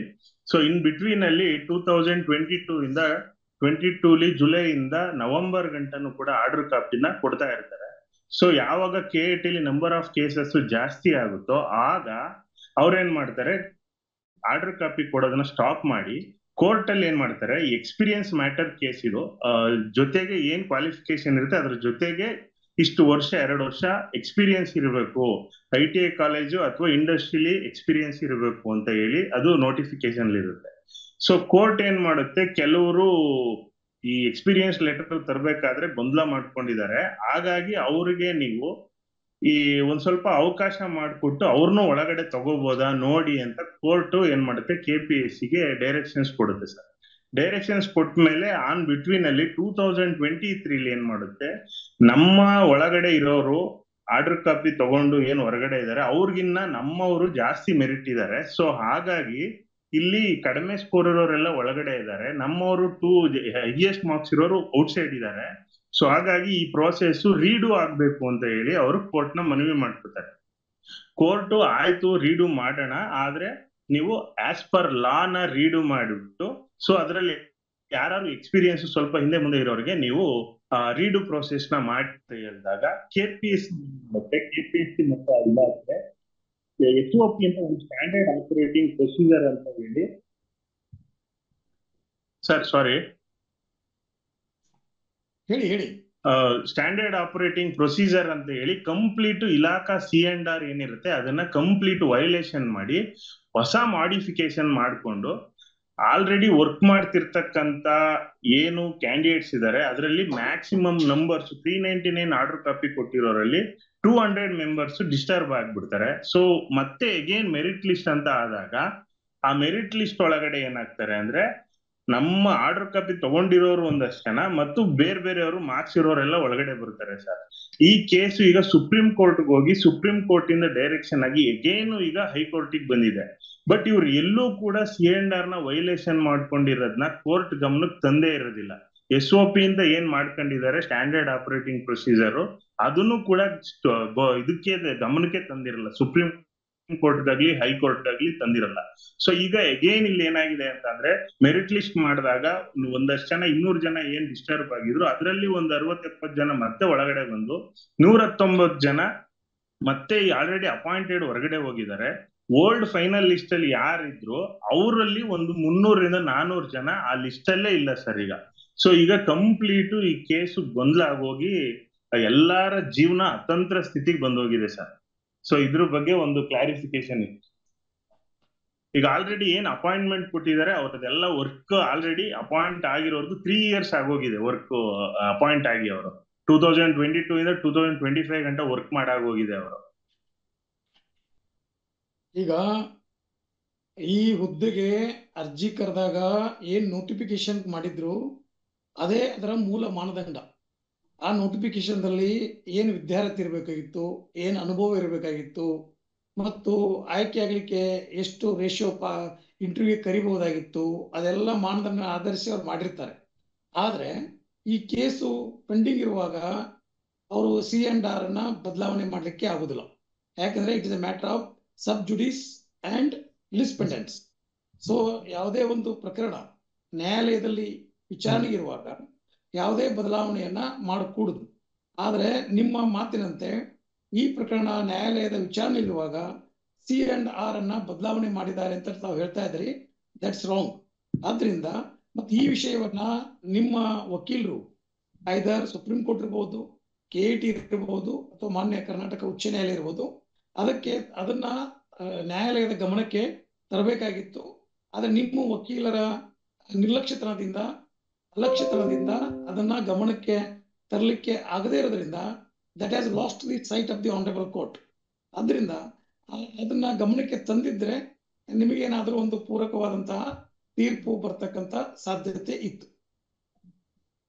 Okay sir but supreme court ಗೆ ಇವರು SOP C&R ವೈಲೇಷನ್ ಮಾಡ್ಕೊಂಡಿದೀವಿ ಅಂತ ಅವ್ರ ಗಮನಕ್ಕೆ ತರಲ್ಲ. ಅವಾಗ ಸುಪ್ರೀಂ ಕೋರ್ಟ್ ಏನ್ ಮಾಡುತ್ತೆ, ಈ old final list, merit revise final list ಏನಿದೆ ಅದನ್ನೇ ನೀವು ಮಾಡಿ ವೆಬ್ಸೈಟ್ ಅಲ್ಲಿ ಪಬ್ಲಿಷ್ ಮಾಡ್ಬಿಟ್ಟು ನೆಕ್ಸ್ಟ್ ನೀವು ಅದನ್ನ ಆರ್ಡರ್ ಕಾಪಿ ಕೊಡಿ, ರಿಕ್ರೂಟ್ಮೆಂಟ್ ಪ್ರೋಸೆಸ್ ನ ಚಾಲ್ತಿ ಮಾಡಿ ಅಂತ ಹೇಳ್ಬಿಡುತ್ತೆ ಸರ್.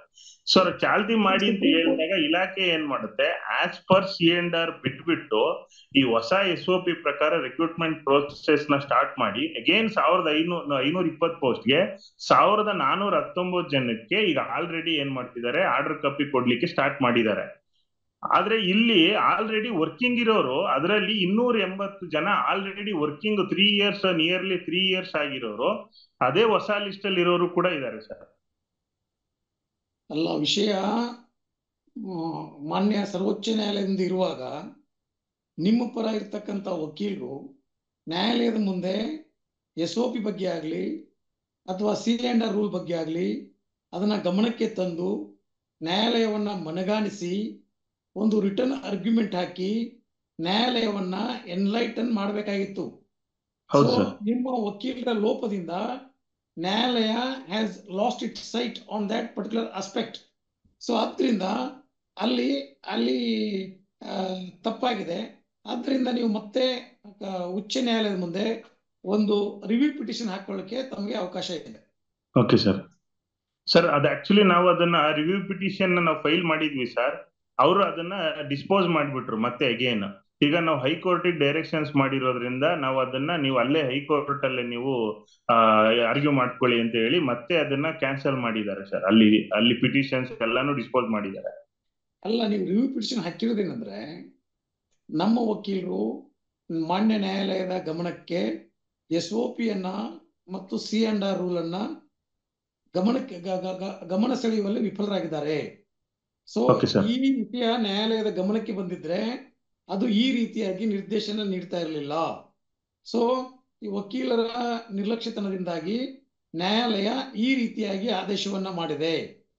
ಸೊ ಈ ಆದೇಶ ನ್ಯಾಯದ ವಿಫಲತೆಯಾಗ್ತದೆ, failure of justice.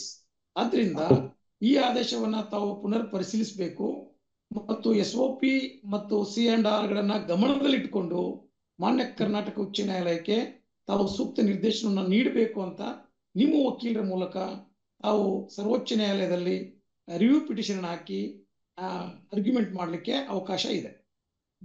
Okay sir, thank you sir. Sir, ನಮ್ಮ ವೀಕ್ಷಕರಲ್ಲಿ ಒಂದು ಪ್ರಶ್ನೆ ಇದೆ ಸರ್. ಅದರಲ್ಲಿ ಒಬ್ಬ ಹಿಂದೂ ಹೆಣ್ಮಗಳು ಮುಸ್ಲಿಂ ಧರ್ಮದ ಗಂಡಿನೊಂದಿಗೆ ಮದುವೆಯನ್ನ ಮಾಡ್ಕೊಂಡಿದ್ದಾರೆ. ಸೊ ಈ ನಿಟ್ಟಿನಲ್ಲಿ ಆ ಹಿಂದೂ ಹೆಣ್ಮಗಳ ತಂದೆಯ ಆಸ್ತಿಯಲ್ಲಿ ತನಗೆ ಪಾಲಿದೆಯೇ ಅಂತ ಪ್ರಶ್ನೆ ಕೇಳ್ತಿದ್ದಾರೆ ಸರ್. ಅಲ್ಲ, ಈ ಪ್ರಶ್ನೆಗೆ ಉತ್ತರ ಹೇಳ್ಬೇಕಾದ್ರೆ mere marriage will not disentitle her to inherit the property. ಕೇವಲ ಆಕೆ ಅನ್ಯ ಧರ್ಮೀಯನನ್ನ ಮದುವೆಯಾಗಿದ್ದಾಳೆ ಅನ್ನೋ ಕಾರಣಕ್ಕೆ ಆಕೆಯ ಆಸ್ತಿಯಲ್ಲಿ ತನ್ನ ಹಕ್ಕನ್ನು ಆಕೆ ಕಳೆದುಕೊಳ್ಳುವುದಿಲ್ಲ. ಆದರೆ ಆಕೆ ಮದುವೆಯ ನಂತರ ಅನ್ಯ ಧರ್ಮಕ್ಕೆ ಮತಾಂತರಗೊಂಡಿದ್ದರೆ ಮಾತ್ರ ಆಕೆ ತನ್ನ ತಂದೆ ತಾಯಿಗಳ ಆಸ್ತಿಯಲ್ಲಿ ಹಕ್ಕನ್ನ ಕಳೆದುಕೊಳ್ತಾಳೆ. ಆಕೆ ತನ್ನ ಹೆಸರನ್ನು ಸಹ ಚೇಂಜ್ ಮಾಡಿದ್ದಾರೆ ಸರ್ ಈಗ. ಅಲ್ಲ, ಹೆಸರು ಬದಲಾಯಿಸಿದ್ರು ಧರ್ಮ ಬದಲಾಯಿಸಬೇಕು. ಧರ್ಮ ಬದಲಾಯಿಸಿದ್ರೆ ಮಾತ್ರ, ಮತಾಂತರಗೊಂಡಿದ್ದರೆ ಮಾತ್ರ ಆಕೆ ತನ್ನ ಆಸ್ತಿ ಹಕ್ಕನ್ನ ಕಳ್ಕೊಳ್ತಾಳೆ. ಆಕೆ ಕೇವಲ ಮದುವೆಯನ್ನ ಮಾಡ್ಕೊಂಡಿದ್ರೆ ಆಕೆ ಹಕ್ಕು ಉಳಿದಿರ್ತದೆ. Okay sir, thank you sir, thank you sir, ಧನ್ಯವಾದಗಳು ಸರ್. ಪ್ರಶ್ನೆ ಕೇಳಿ, ದಯವಿಟ್ಟು ಪ್ರಶ್ನೆ ಕೇಳಿ, ದಯವಿಟ್ಟು ಪ್ರಶ್ನೆ ಕೇಳಿ.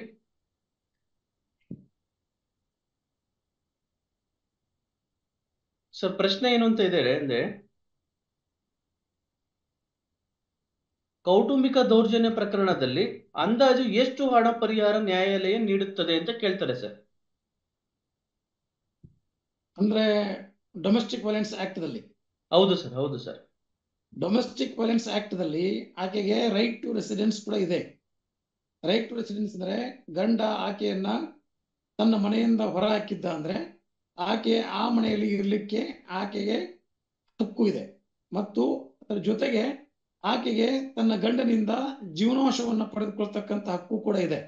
ಸೊ ಆ ಜೀವನಾಂಶವನ್ನ ಗಂಡನ ಗಳಿಕೆಯ ಸಾಮರ್ಥ್ಯ ಮತ್ತು ಈಕೆಯ ದಿನನಿತ್ಯದ ಖರ್ಚಿನ ಅವಶ್ಯಕತೆ ಇವುಗಳನ್ನು ಆಧರಿಸಿ ನ್ಯಾಯಾಲಯ ಆಕೆಗೆ ಪೆಂಡೆಂಟೆ ಲೈಟೆ ಮೇಂಟೆನೆನ್ಸ್ ಅಂದ್ರೆ ಕೇಸು ನ್ಯಾಯಾಲಯದಲ್ಲಿ ವಿಚಾರಣೆಯಲ್ಲಿರುವಾಗ ಆಕೆಗೆ ಜೀವನಾಂಶವನ್ನ ನ್ಯಾಯಾಲಯ ಆದೇಶ ಮಾಡ್ತದೆ. ಸರಿ, ಅದರಲ್ಲಿ ಒಂದು ಕನೆಕ್ಟೆಡ್ ಮ್ಯಾಟರ್ ಪ್ರಶ್ನೆ ಕೇಳ್ತಾ ಇದ್ದಾರೆ ಸರ್. ಕೌಟುಂಬಿಕ ದೌರ್ಜನ್ಯ ಪ್ರಕರಣವನ್ನ ನಾನು ನನ್ನ ಗಂಡ ಹಾಗೂ ಅವರ ಗಂಡನ ಮನೆಯವರ ವಿರುದ್ಧ ಕೇಸನ್ನು ದಾಖಲಿಸಿದ್ದು, ನನ್ನ ಗಂಡ ಮತ್ತೆ ಅವರ ತಂದೆ ಹಾಗೂ ತಾಯಿ ಅವರು ರೆಸ್ಪಾಂಡೆಂಟ್ ನಂಬರ್ 1, 2, 3 ಆಗಿದ್ದು, ತನ್ನ ಭಾವನ ಮೇಲೂ ಸಹ ನಾನು ಕೇಸನ್ನು ಹಾಕಿದ್ದೀನಿ, ಡೊಮೆಸ್ಟಿಕ್ ವೈಲೆನ್ಸ್ ಕೇಸನ್ನು ಹಾಕಿದ್ದೀನಿ. ಮತ್ತೆ ತನ್ನ ನಾದಿನಿಯ ವಿರುದ್ಧನೂ ಸಹ ಕೇಸನ್ನು ಹಾಕಿದ್ದೀನಿ. ಅವರೆಲ್ಲರೂ ಈಗ ರೆಸ್ಪಾಂಡೆಂಟ್ ನಂಬರ್ 1, 2, 3 ಅವರು ನನ್ನ ನೋಟಿಸ್ ಅನ್ನ ಪಡೆದು ಅವರು ಕೋರ್ಟ್ಗೆ ಹಾಜರಾಗಿರೋದಿಲ್ಲ. ಅದರ ರೆಸ್ಪಾಂಡೆಂಟ್ ನಂಬರ್ 4 and 5 ನನ್ನ ನೋಟಿಸ್ ಅನ್ನ ರಿಸೀವ್ ಮಾಡಿರೋದಿಲ್ಲ. ಸೊ ಈ ಸಂದರ್ಭದಲ್ಲಿ ನನಗೆ ಮೇಂಟೆನೆನ್ಸ್ ಎಕ್ಸ್ಪರ್ಟ್ ಆರ್ಡರ್ ಆಗಿದ್ದು, ಈಗ ಅದನ್ನ ಹೆಂಗೆ ಪಡ್ಕೋಬೇಕು ಅಂತ ಪ್ರಶ್ನೆ ಕೇಳ್ತಿದ್ದಾರೆ ಸರ್. ಅವ್ರು ಕೋರ್ಟ್ ಬರ್ತಾ ಇಲ್ಲ ಅಂತ ಕೇಳ್ತಿದ್ದಾರೆ ಸರ್. ಅವ್ರು ಬರ್ಲಿಲ್ಲ ಅಂದ್ರೆ ನ್ಯಾಯಾಲಯ ಅವರಿಗೆ ಎನ್ಬಿಡಬಲ್ ಮಾಡ್ತದೆ, ನಾನ್ ಬೇಲೇಬಲ್ ವಾರಂಟ್ ಮಾಡ್ತದೆ.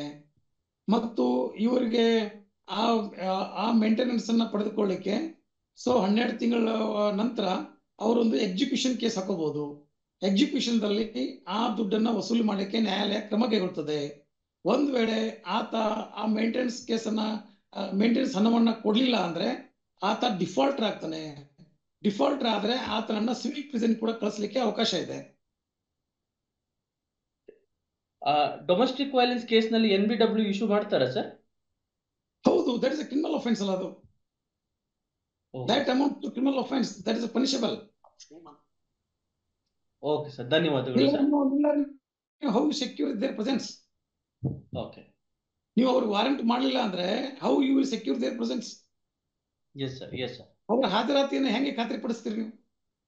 S sir, yes sir. ಧನ್ಯವಾದಗಳು ಸರ್. ಪ್ರಶ್ನೆ ಕೇಳಿ, ದಯವಿಟ್ಟು ಪ್ರಶ್ನೆಗಳನ್ನು ಕೇಳಿ. ಸರ್, ತಾತ್ಕಾಲಿಕ ಮೇಂಟೆನೆನ್ಸ್ ಹೋಗಿ ಈಗ ಬರೀ ಶಾಶ್ವತ ಮೇಂಟೆನೆನ್ಸ್ ಕೊಡ್ಬೇಕು ಅಂತಾಗಿದೆ, ಹೌದಾ ಸರ್? ಏನದು? ಅದೇ ಟೆಂಪರರಿ ಮೇಂಟೆನೆನ್ಸ್ ಇಲ್ಲ, ಇನ್ಮೇಲೆ ಪರ್ಮನೆಂಟ್ ಮೇಂಟೆನೆನ್ಸ್ ಅಂತ ಹೇಳಿ ಸುಪ್ರೀಂ ಕೋರ್ಟ್ ಅಲ್ಲಿ ಆರ್ಡರ್ ಆಗಿದೆ ಅಂತ ಹೇಳ್ತಾರೆ, ಹೌದದು? ಮೇಂಟೆನೆನ್ಸ್ ಅಂದ್ರೆ ಗಂಡ ಹೆಂಡತಿಯನ್ನ ನೋಡ್ಕೊಳ್ಳಿಕ್ಕೆ ನಿರಾಕರಿಸಿದ ಅಂದ್ರೆ ಆಕೆಯ ಖರ್ಚಿಗೆ ಅವಶ್ಯಕತೆ ಇರುವಷ್ಟು ಮತ್ತು ಗಂಡನ ಸಾಮರ್ಥ್ಯವನ್ನ ನೋಡಿ ನ್ಯಾಯಾಲಯ ಒಂದು ಮೊತ್ತವನ್ನು ನಿಗದಿಪಡಿಸ್ತದೆ. That is a maintenance. ಮತ್ತು ಪರ್ಮನೆಂಟ್ ಅಲಿಮನಿ ಅಂದ್ರೆ ಈ ಕೌಟುಂಬಿಕ ನ್ಯಾಯಾಲಯಗಳಲ್ಲಿ ಗಂಡ ಹೆಂಡತಿಯ ವಿವಾಹ ವಿಚ್ಛೇದನ ಪ್ರಕರಣ ಇತ್ಯರ್ಥಗೊಂಡ್ರೆ ಆವಾಗ ಪರ್ಮನೆಂಟ್ ಆಗಿ ಒಂದಿಷ್ಟು ಅಮೌಂಟ್ ಅನ್ನ, ಒಂದಿಷ್ಟು ಪರಿಹಾರವನ್ನ ಕೊಡೋದಕ್ಕೆ ಒಂದೇ ಕಾಲಕ್ಕೆ, ಅಂದ್ರೆ ಮುಂದೆ ಅವಳು ಮತ್ತೆ ಮೇಂಟೆನೆನ್ಸ್ ಅನ್ನ ಕೇಳಿಕ್ಕೆ ಆಗೋದಿಲ್ಲ, ಅದಕ್ಕೆ ಪರ್ಮನೆಂಟ್ ಅಲಿಮನಿ ಅಂತಾರೆ. ಮತ್ತು ಕೇಸು ಇತ್ಯರ್ಥ ಆಗ್ಲಿಕ್ಕೆ ಒಂದು 3-4 ವರ್ಷ ಟೈಮ್ ತಗೊಳ್ಳೋದ್ರಿಂದ ಸೊ ಆ ಕೇಸು ನಡೆಯುವ ಸಂದರ್ಭದಲ್ಲಿಯೂ ಕೂಡ ಆಕೆಗೆ ಜೀವನಾಂಶ ಕೊಡೋದನ್ನ ಪೆಂಡೆಂಟೆ ಲೈಟೆ ಅಂದ್ರೆ ಕೇಸು ನಡೀತಿರ್ತಕ್ಕ ಸಂದರ್ಭದಲ್ಲಿ ಹೆಂಡತಿಗೆ ಕೊಡುವಂತಹ ಜೀವನಾಂಶವನ್ನ ಪೆಂಡೆಂಟೆ ಲೈಟೆ ಅಂತ ಕರೀತಾರೆ. ಇದರಲ್ಲಿ ಮೇಂಟೆನೆನ್ಸ್ ಅಲ್ಲಿ ಪರ್ಮನೆಂಟ್ ಟು ಟೆಂಪರರಿ ಅಂತ ಏನಿಲ್ಲ. ಆ ಶಬ್ದಗಳು ಕಾನೂನಿ ಪರಿಭಾಷೆಯಲ್ಲಿ ಇಲ್ಲ.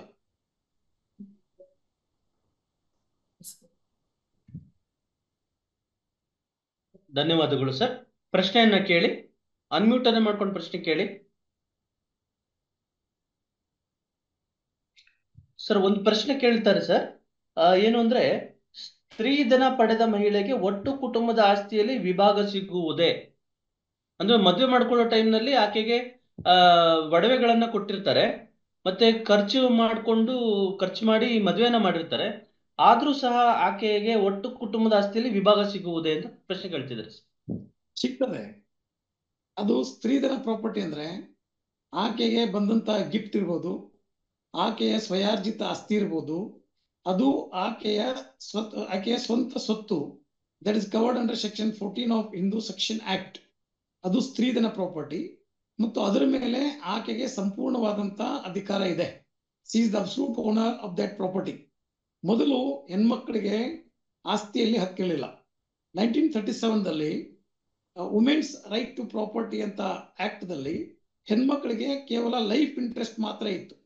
ಲೈಫ್ ಇಂಟ್ರೆಸ್ಟ್ ಅಂದ್ರೆ ಆಕೆಯ ಜೀವಿತಾವಧಿಯವರೆಗೆ ಆಕೆಯ ಆ ಸ್ವತ್ತನ್ನ ಅನುಭವಿಸುವುದು.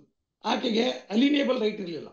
ಅಂದ್ರೆ ಆ ಆಸ್ತಿಯನ್ನ ಮಾರ್ತಕ್ಕಂಥ, ವಿಲೆ ಮಾಡ್ತಕ್ಕಂಥ, ಗಿಫ್ಟ್ ಮಾಡ್ತಕ್ಕಂಥ, ಸೆಲ್ಯೂಟ್ ಮಾಡ್ತಕ್ಕಂಥ ಅಧಿಕಾರ ಇರಲಿಲ್ಲ. That is known as a limited interest.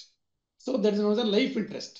ಆದ್ರೆ ಹಿಂದೂ ಸೆಕ್ಷನ್ ಆಕ್ಟ್ 1956 ನಲ್ಲಿ ಸೆಕ್ಷನ್ 14 ಪ್ರಕಾರ she becomes the absolute owner of that property. So ಆಕೆಗೆ ಲೈಫ್ ಇಂಟ್ರೆಸ್ಟ್ ಅಲ್ಲ, she is the absolute owner. So she can alienate that property according to her will and wish. ಆ ಸ್ತ್ರೀಧನ ಆಸ್ತಿಯನ್ನ ಆಕೆ ತನಗೆ ಮನಸ್ಸಿಗೆ ಬಂದ ರೀತಿಯೊಳಗೆ ಆಕೆ ಅದನ್ನ ವಿಲೇವಾರಿ ಮಾಡಲಿಕ್ಕೆ ಆಕೆಗೆ ಸಂಪೂರ್ಣ ಅಧಿಕಾರ ಇದೆ. ಸೊ ಆದ್ರಿಂದ ಆಕೆಗೆ ನೀವು ಮದುವೆ ಸಮಯದಲ್ಲಿ ಬಂಗಾರ ಕೊಟ್ಟಿದ್ದೀನಾಗ್ಲಿ ಅಥವಾ ಆಕೆ ಮದುವೆಯನ್ನ ಅದ್ದೂರಿಯಾಗಿ ಖರ್ಚು ಮಾಡಿದೀನಿ ಅಂತ ಆಗ್ಲಿ, ಇದು this will not disentitle her to inherit her property in the ancestral property. So ಆದ್ರಿಂದ ಆಕೆಗೆ ಮದುವೆ ಸಂದರ್ಭದಲ್ಲಿ ಆಭರಣಗಳನ್ನು ಕೊಟ್ಟಿದ್ದೇವೆ, ಕಾಣಿಕೆಗಳನ್ನು ಕೊಟ್ಟಿದ್ದೇವೆ, ಮದುವೆಯನ್ನು ಅದ್ದೂರಿಯಾಗಿ ಮಾಡಿದ್ದೇವೆ.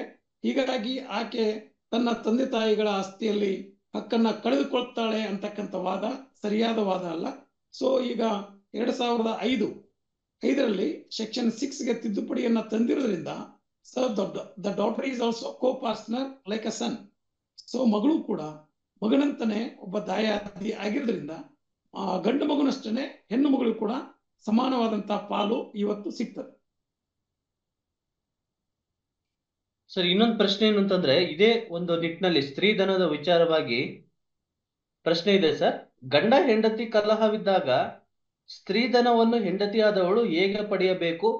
ನ್ಯಾಯಾಲಯ ಇದರ ನಿಟ್ಟಿನಲ್ಲಿ ಏನು ಆದೇಶ ಮಾಡಬಹುದು ಅಂತ ಪ್ರಶ್ನೆ ಕೇಳ್ತಾರೆ ಸರ್. ಗಂಡ ಹೆಂಡತಿಯನ್ನ ಓಡಿಸಿರ್ತಾನೆ ಗಂಡನ ಮನೆಯಿಂದ. ಸೊ ಆಕೆ ಬಂದ್ಬಿಟ್ಟಿರ್ತಾಳೆ, ಅವಳು ಏನು ಸ್ತ್ರೀಧನ ಇರ್ತದೆ, ಮತ್ತೆ ಅವಳು ವ್ಯಾಲ್ಯೂಬಲ್ಸ್ ಇರುತ್ತೆ, ಮತ್ತೆ ಬಟ್ಟೆಗಳಿರ್ತದೆ, ಎಲ್ಲ ಗಂಡನ ಮನೇಲಿ ಬಿಟ್ಟು ಬಂದ್ಬಿಟ್ಟಿರ್ತಾಳೆ ಸರ್. ಸೊ ಈ ನಿಟ್ಟಿನಲ್ಲಿ ಅದನ್ನ ಹೆಂಗೆ ಪಡ್ಕೊಬೇಕು ಅಂತ ಪ್ರಶ್ನೆ ಸರ್. ಆಕೆ ಅವನ ವಿರುದ್ಧ ಪೊಲೀಸ್ ಠಾಣೆಗೆ ಕಂಪ್ಲೇಂಟ್ ಅನ್ನು ಕೂಡ ಕೊಡಬಹುದು. Or else she can file a suit before the civil court seeking the possession of those properties. ಆಕೆ ಗಂಡನ ವಿರುದ್ಧ ಪೊಲೀಸ್ ಠಾಣೆಗೆ ದೂರು ಕೊಟ್ಟು ಅವುಗಳನ್ನ ತನ್ನ ವಶಕ್ಕೆ ಪಡೆದುಕೊಳ್ಳಬಹುದು. ಇಲ್ಲವೇ ನ್ಯಾಯಾಲಯದಲ್ಲಿ ಅವಳು ಒಂದು ದಾವೆಯನ್ನು ಹಾಕಿ ಅವು ತನ್ನ ಸ್ತ್ರೀಧನ ಪ್ರಾಪರ್ಟಿ, ಅದು ನನ್ನ ಸ್ವಂತ ಆಸ್ತಿ, ಸೊ ಈಗ ನನ್ನ ಗಂಡ ಅವುಗಳನ್ನ ಅನಧಿಕೃತ ಸ್ವಾಧೀನದಲ್ಲಿದ್ದಾನೆ, ಅವನಿಂದ ನನಗೆ ಬಿಡಿಸಿಕೊಡಿ, give the mandatory injunction to the husband to hand over those properties.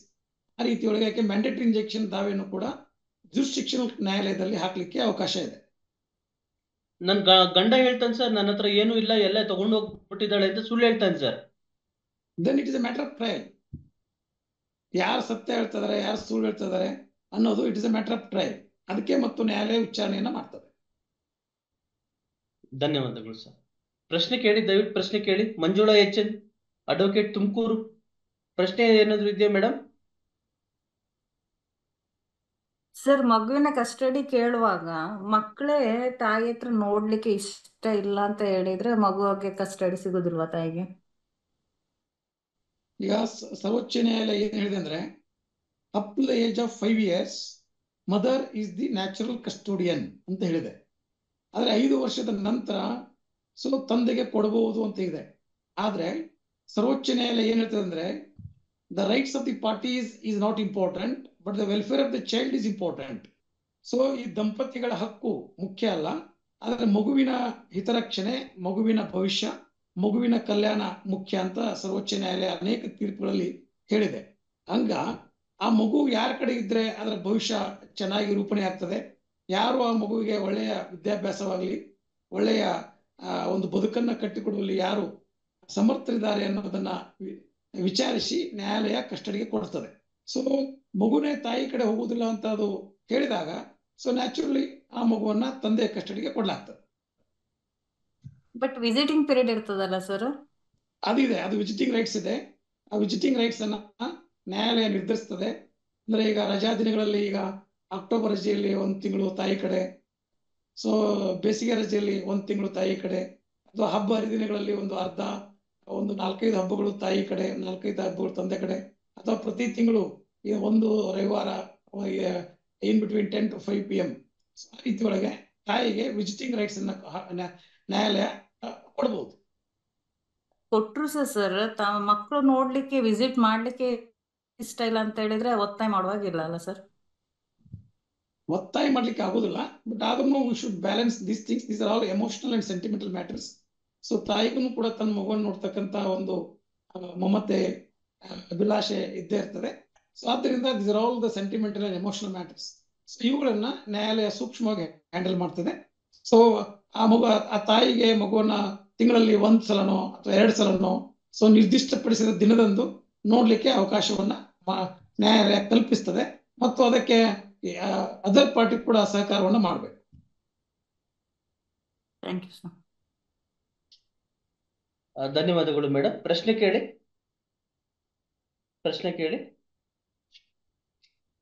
Sir, ಒಂದು ವೀಕ್ಷಕರಲ್ಲಿ ಒಂದು ಪ್ರಶ್ನೆ ಕೇಳ್ತಾ ಇದ್ದಾರೆ ಸರ್.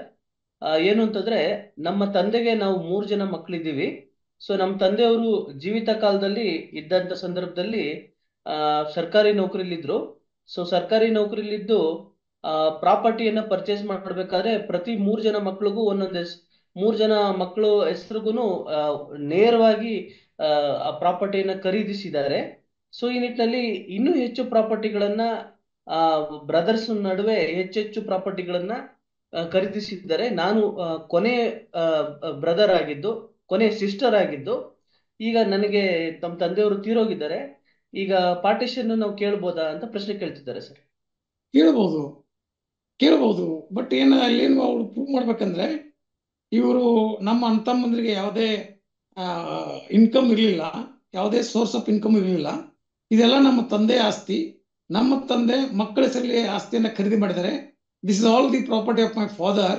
ಸೊ ಆದ್ರಿಂದ ನನಗೂ ಇದರಲ್ಲಿ ಹಕ್ಕಿದೆ ಅಂತ ಅವರು ನ್ಯಾಯಾಲಯಕ್ಕೆ ದಾವೆಯನ್ನು ಹಾಕಬಹುದು, ಮತ್ತು ಇದನ್ನ ಸಿದ್ಧಪಡಿಸುವ ಹೊಣೆಗಾರಿಕೆ ಅವ್ರ ಮೇಲಿದೆ.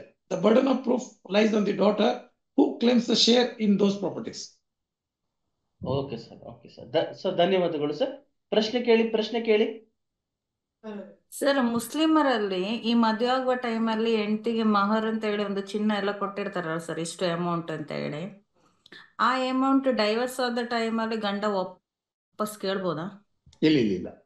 That's known as there are 2 types of dowers. ಮೆಹರ್ ಅಂತ ಅಂತಾರೆ ಅದಕ್ಕೆ.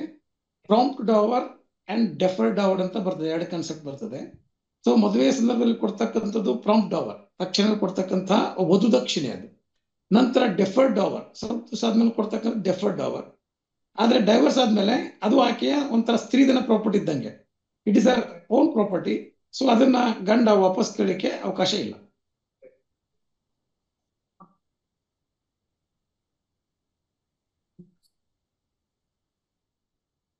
ಧನ್ಯವಾದಗಳು ಸರ್. ಪ್ರಶ್ನೆಯನ್ನು ಕೇಳಿ. ದಯವಿಟ್ಟು ಪ್ರಶ್ನೆಯನ್ನ ಕೇಳಿ.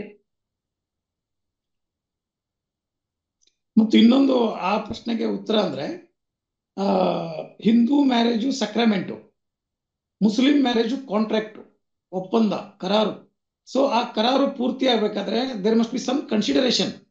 ಸೊ ಅದು ಮೆಹರ್ ಏನಿದೆ, ಅದು ಡವರ್ ಏನಿದೆ, ದಟ್ ಇಸ್ ಅ ಕನ್ಸಿಡರೇಷನ್, ಅದು ಸಂಭಾವನೆ. ಸೊ ಆದ್ರಿಂದ ಮುಸ್ಲಿಂ ಮ್ಯಾರೇಜ್ ಕಾಂಟ್ರಾಕ್ಟ್ ಆಗಿರೋದ್ರಿಂದ ಆ ಮೆಹರ್ ಆ ಮದುವೆಗೆ ಸಂಭಾವನೆ ಆಗಿರೋದ್ರಿಂದ ಅದನ್ನ ಡೈವರ್ಸ್ ಟೈಮ್ದಲ್ಲಿ ಗಂಡ ವಾಪಸ್ ಕೇಳಲಿಕ್ಕೆ ಆಗುದಿಲ್ಲ. ಧನ್ಯವಾದಗಳು ಸರ್. ಬಹಳ ಅದ್ಭುತವಾದಂತ ಒಂದು ಮಾಹಿತಿಯನ್ನ ತಾವು ಹಂಚ್ಕೊಂಡಿದ್ದೀರಿ. ಸರ್, ಒಂದು ಪ್ರಶ್ನೆ ಇದೆ. ಏನು ಅಂತಂದ್ರೆ,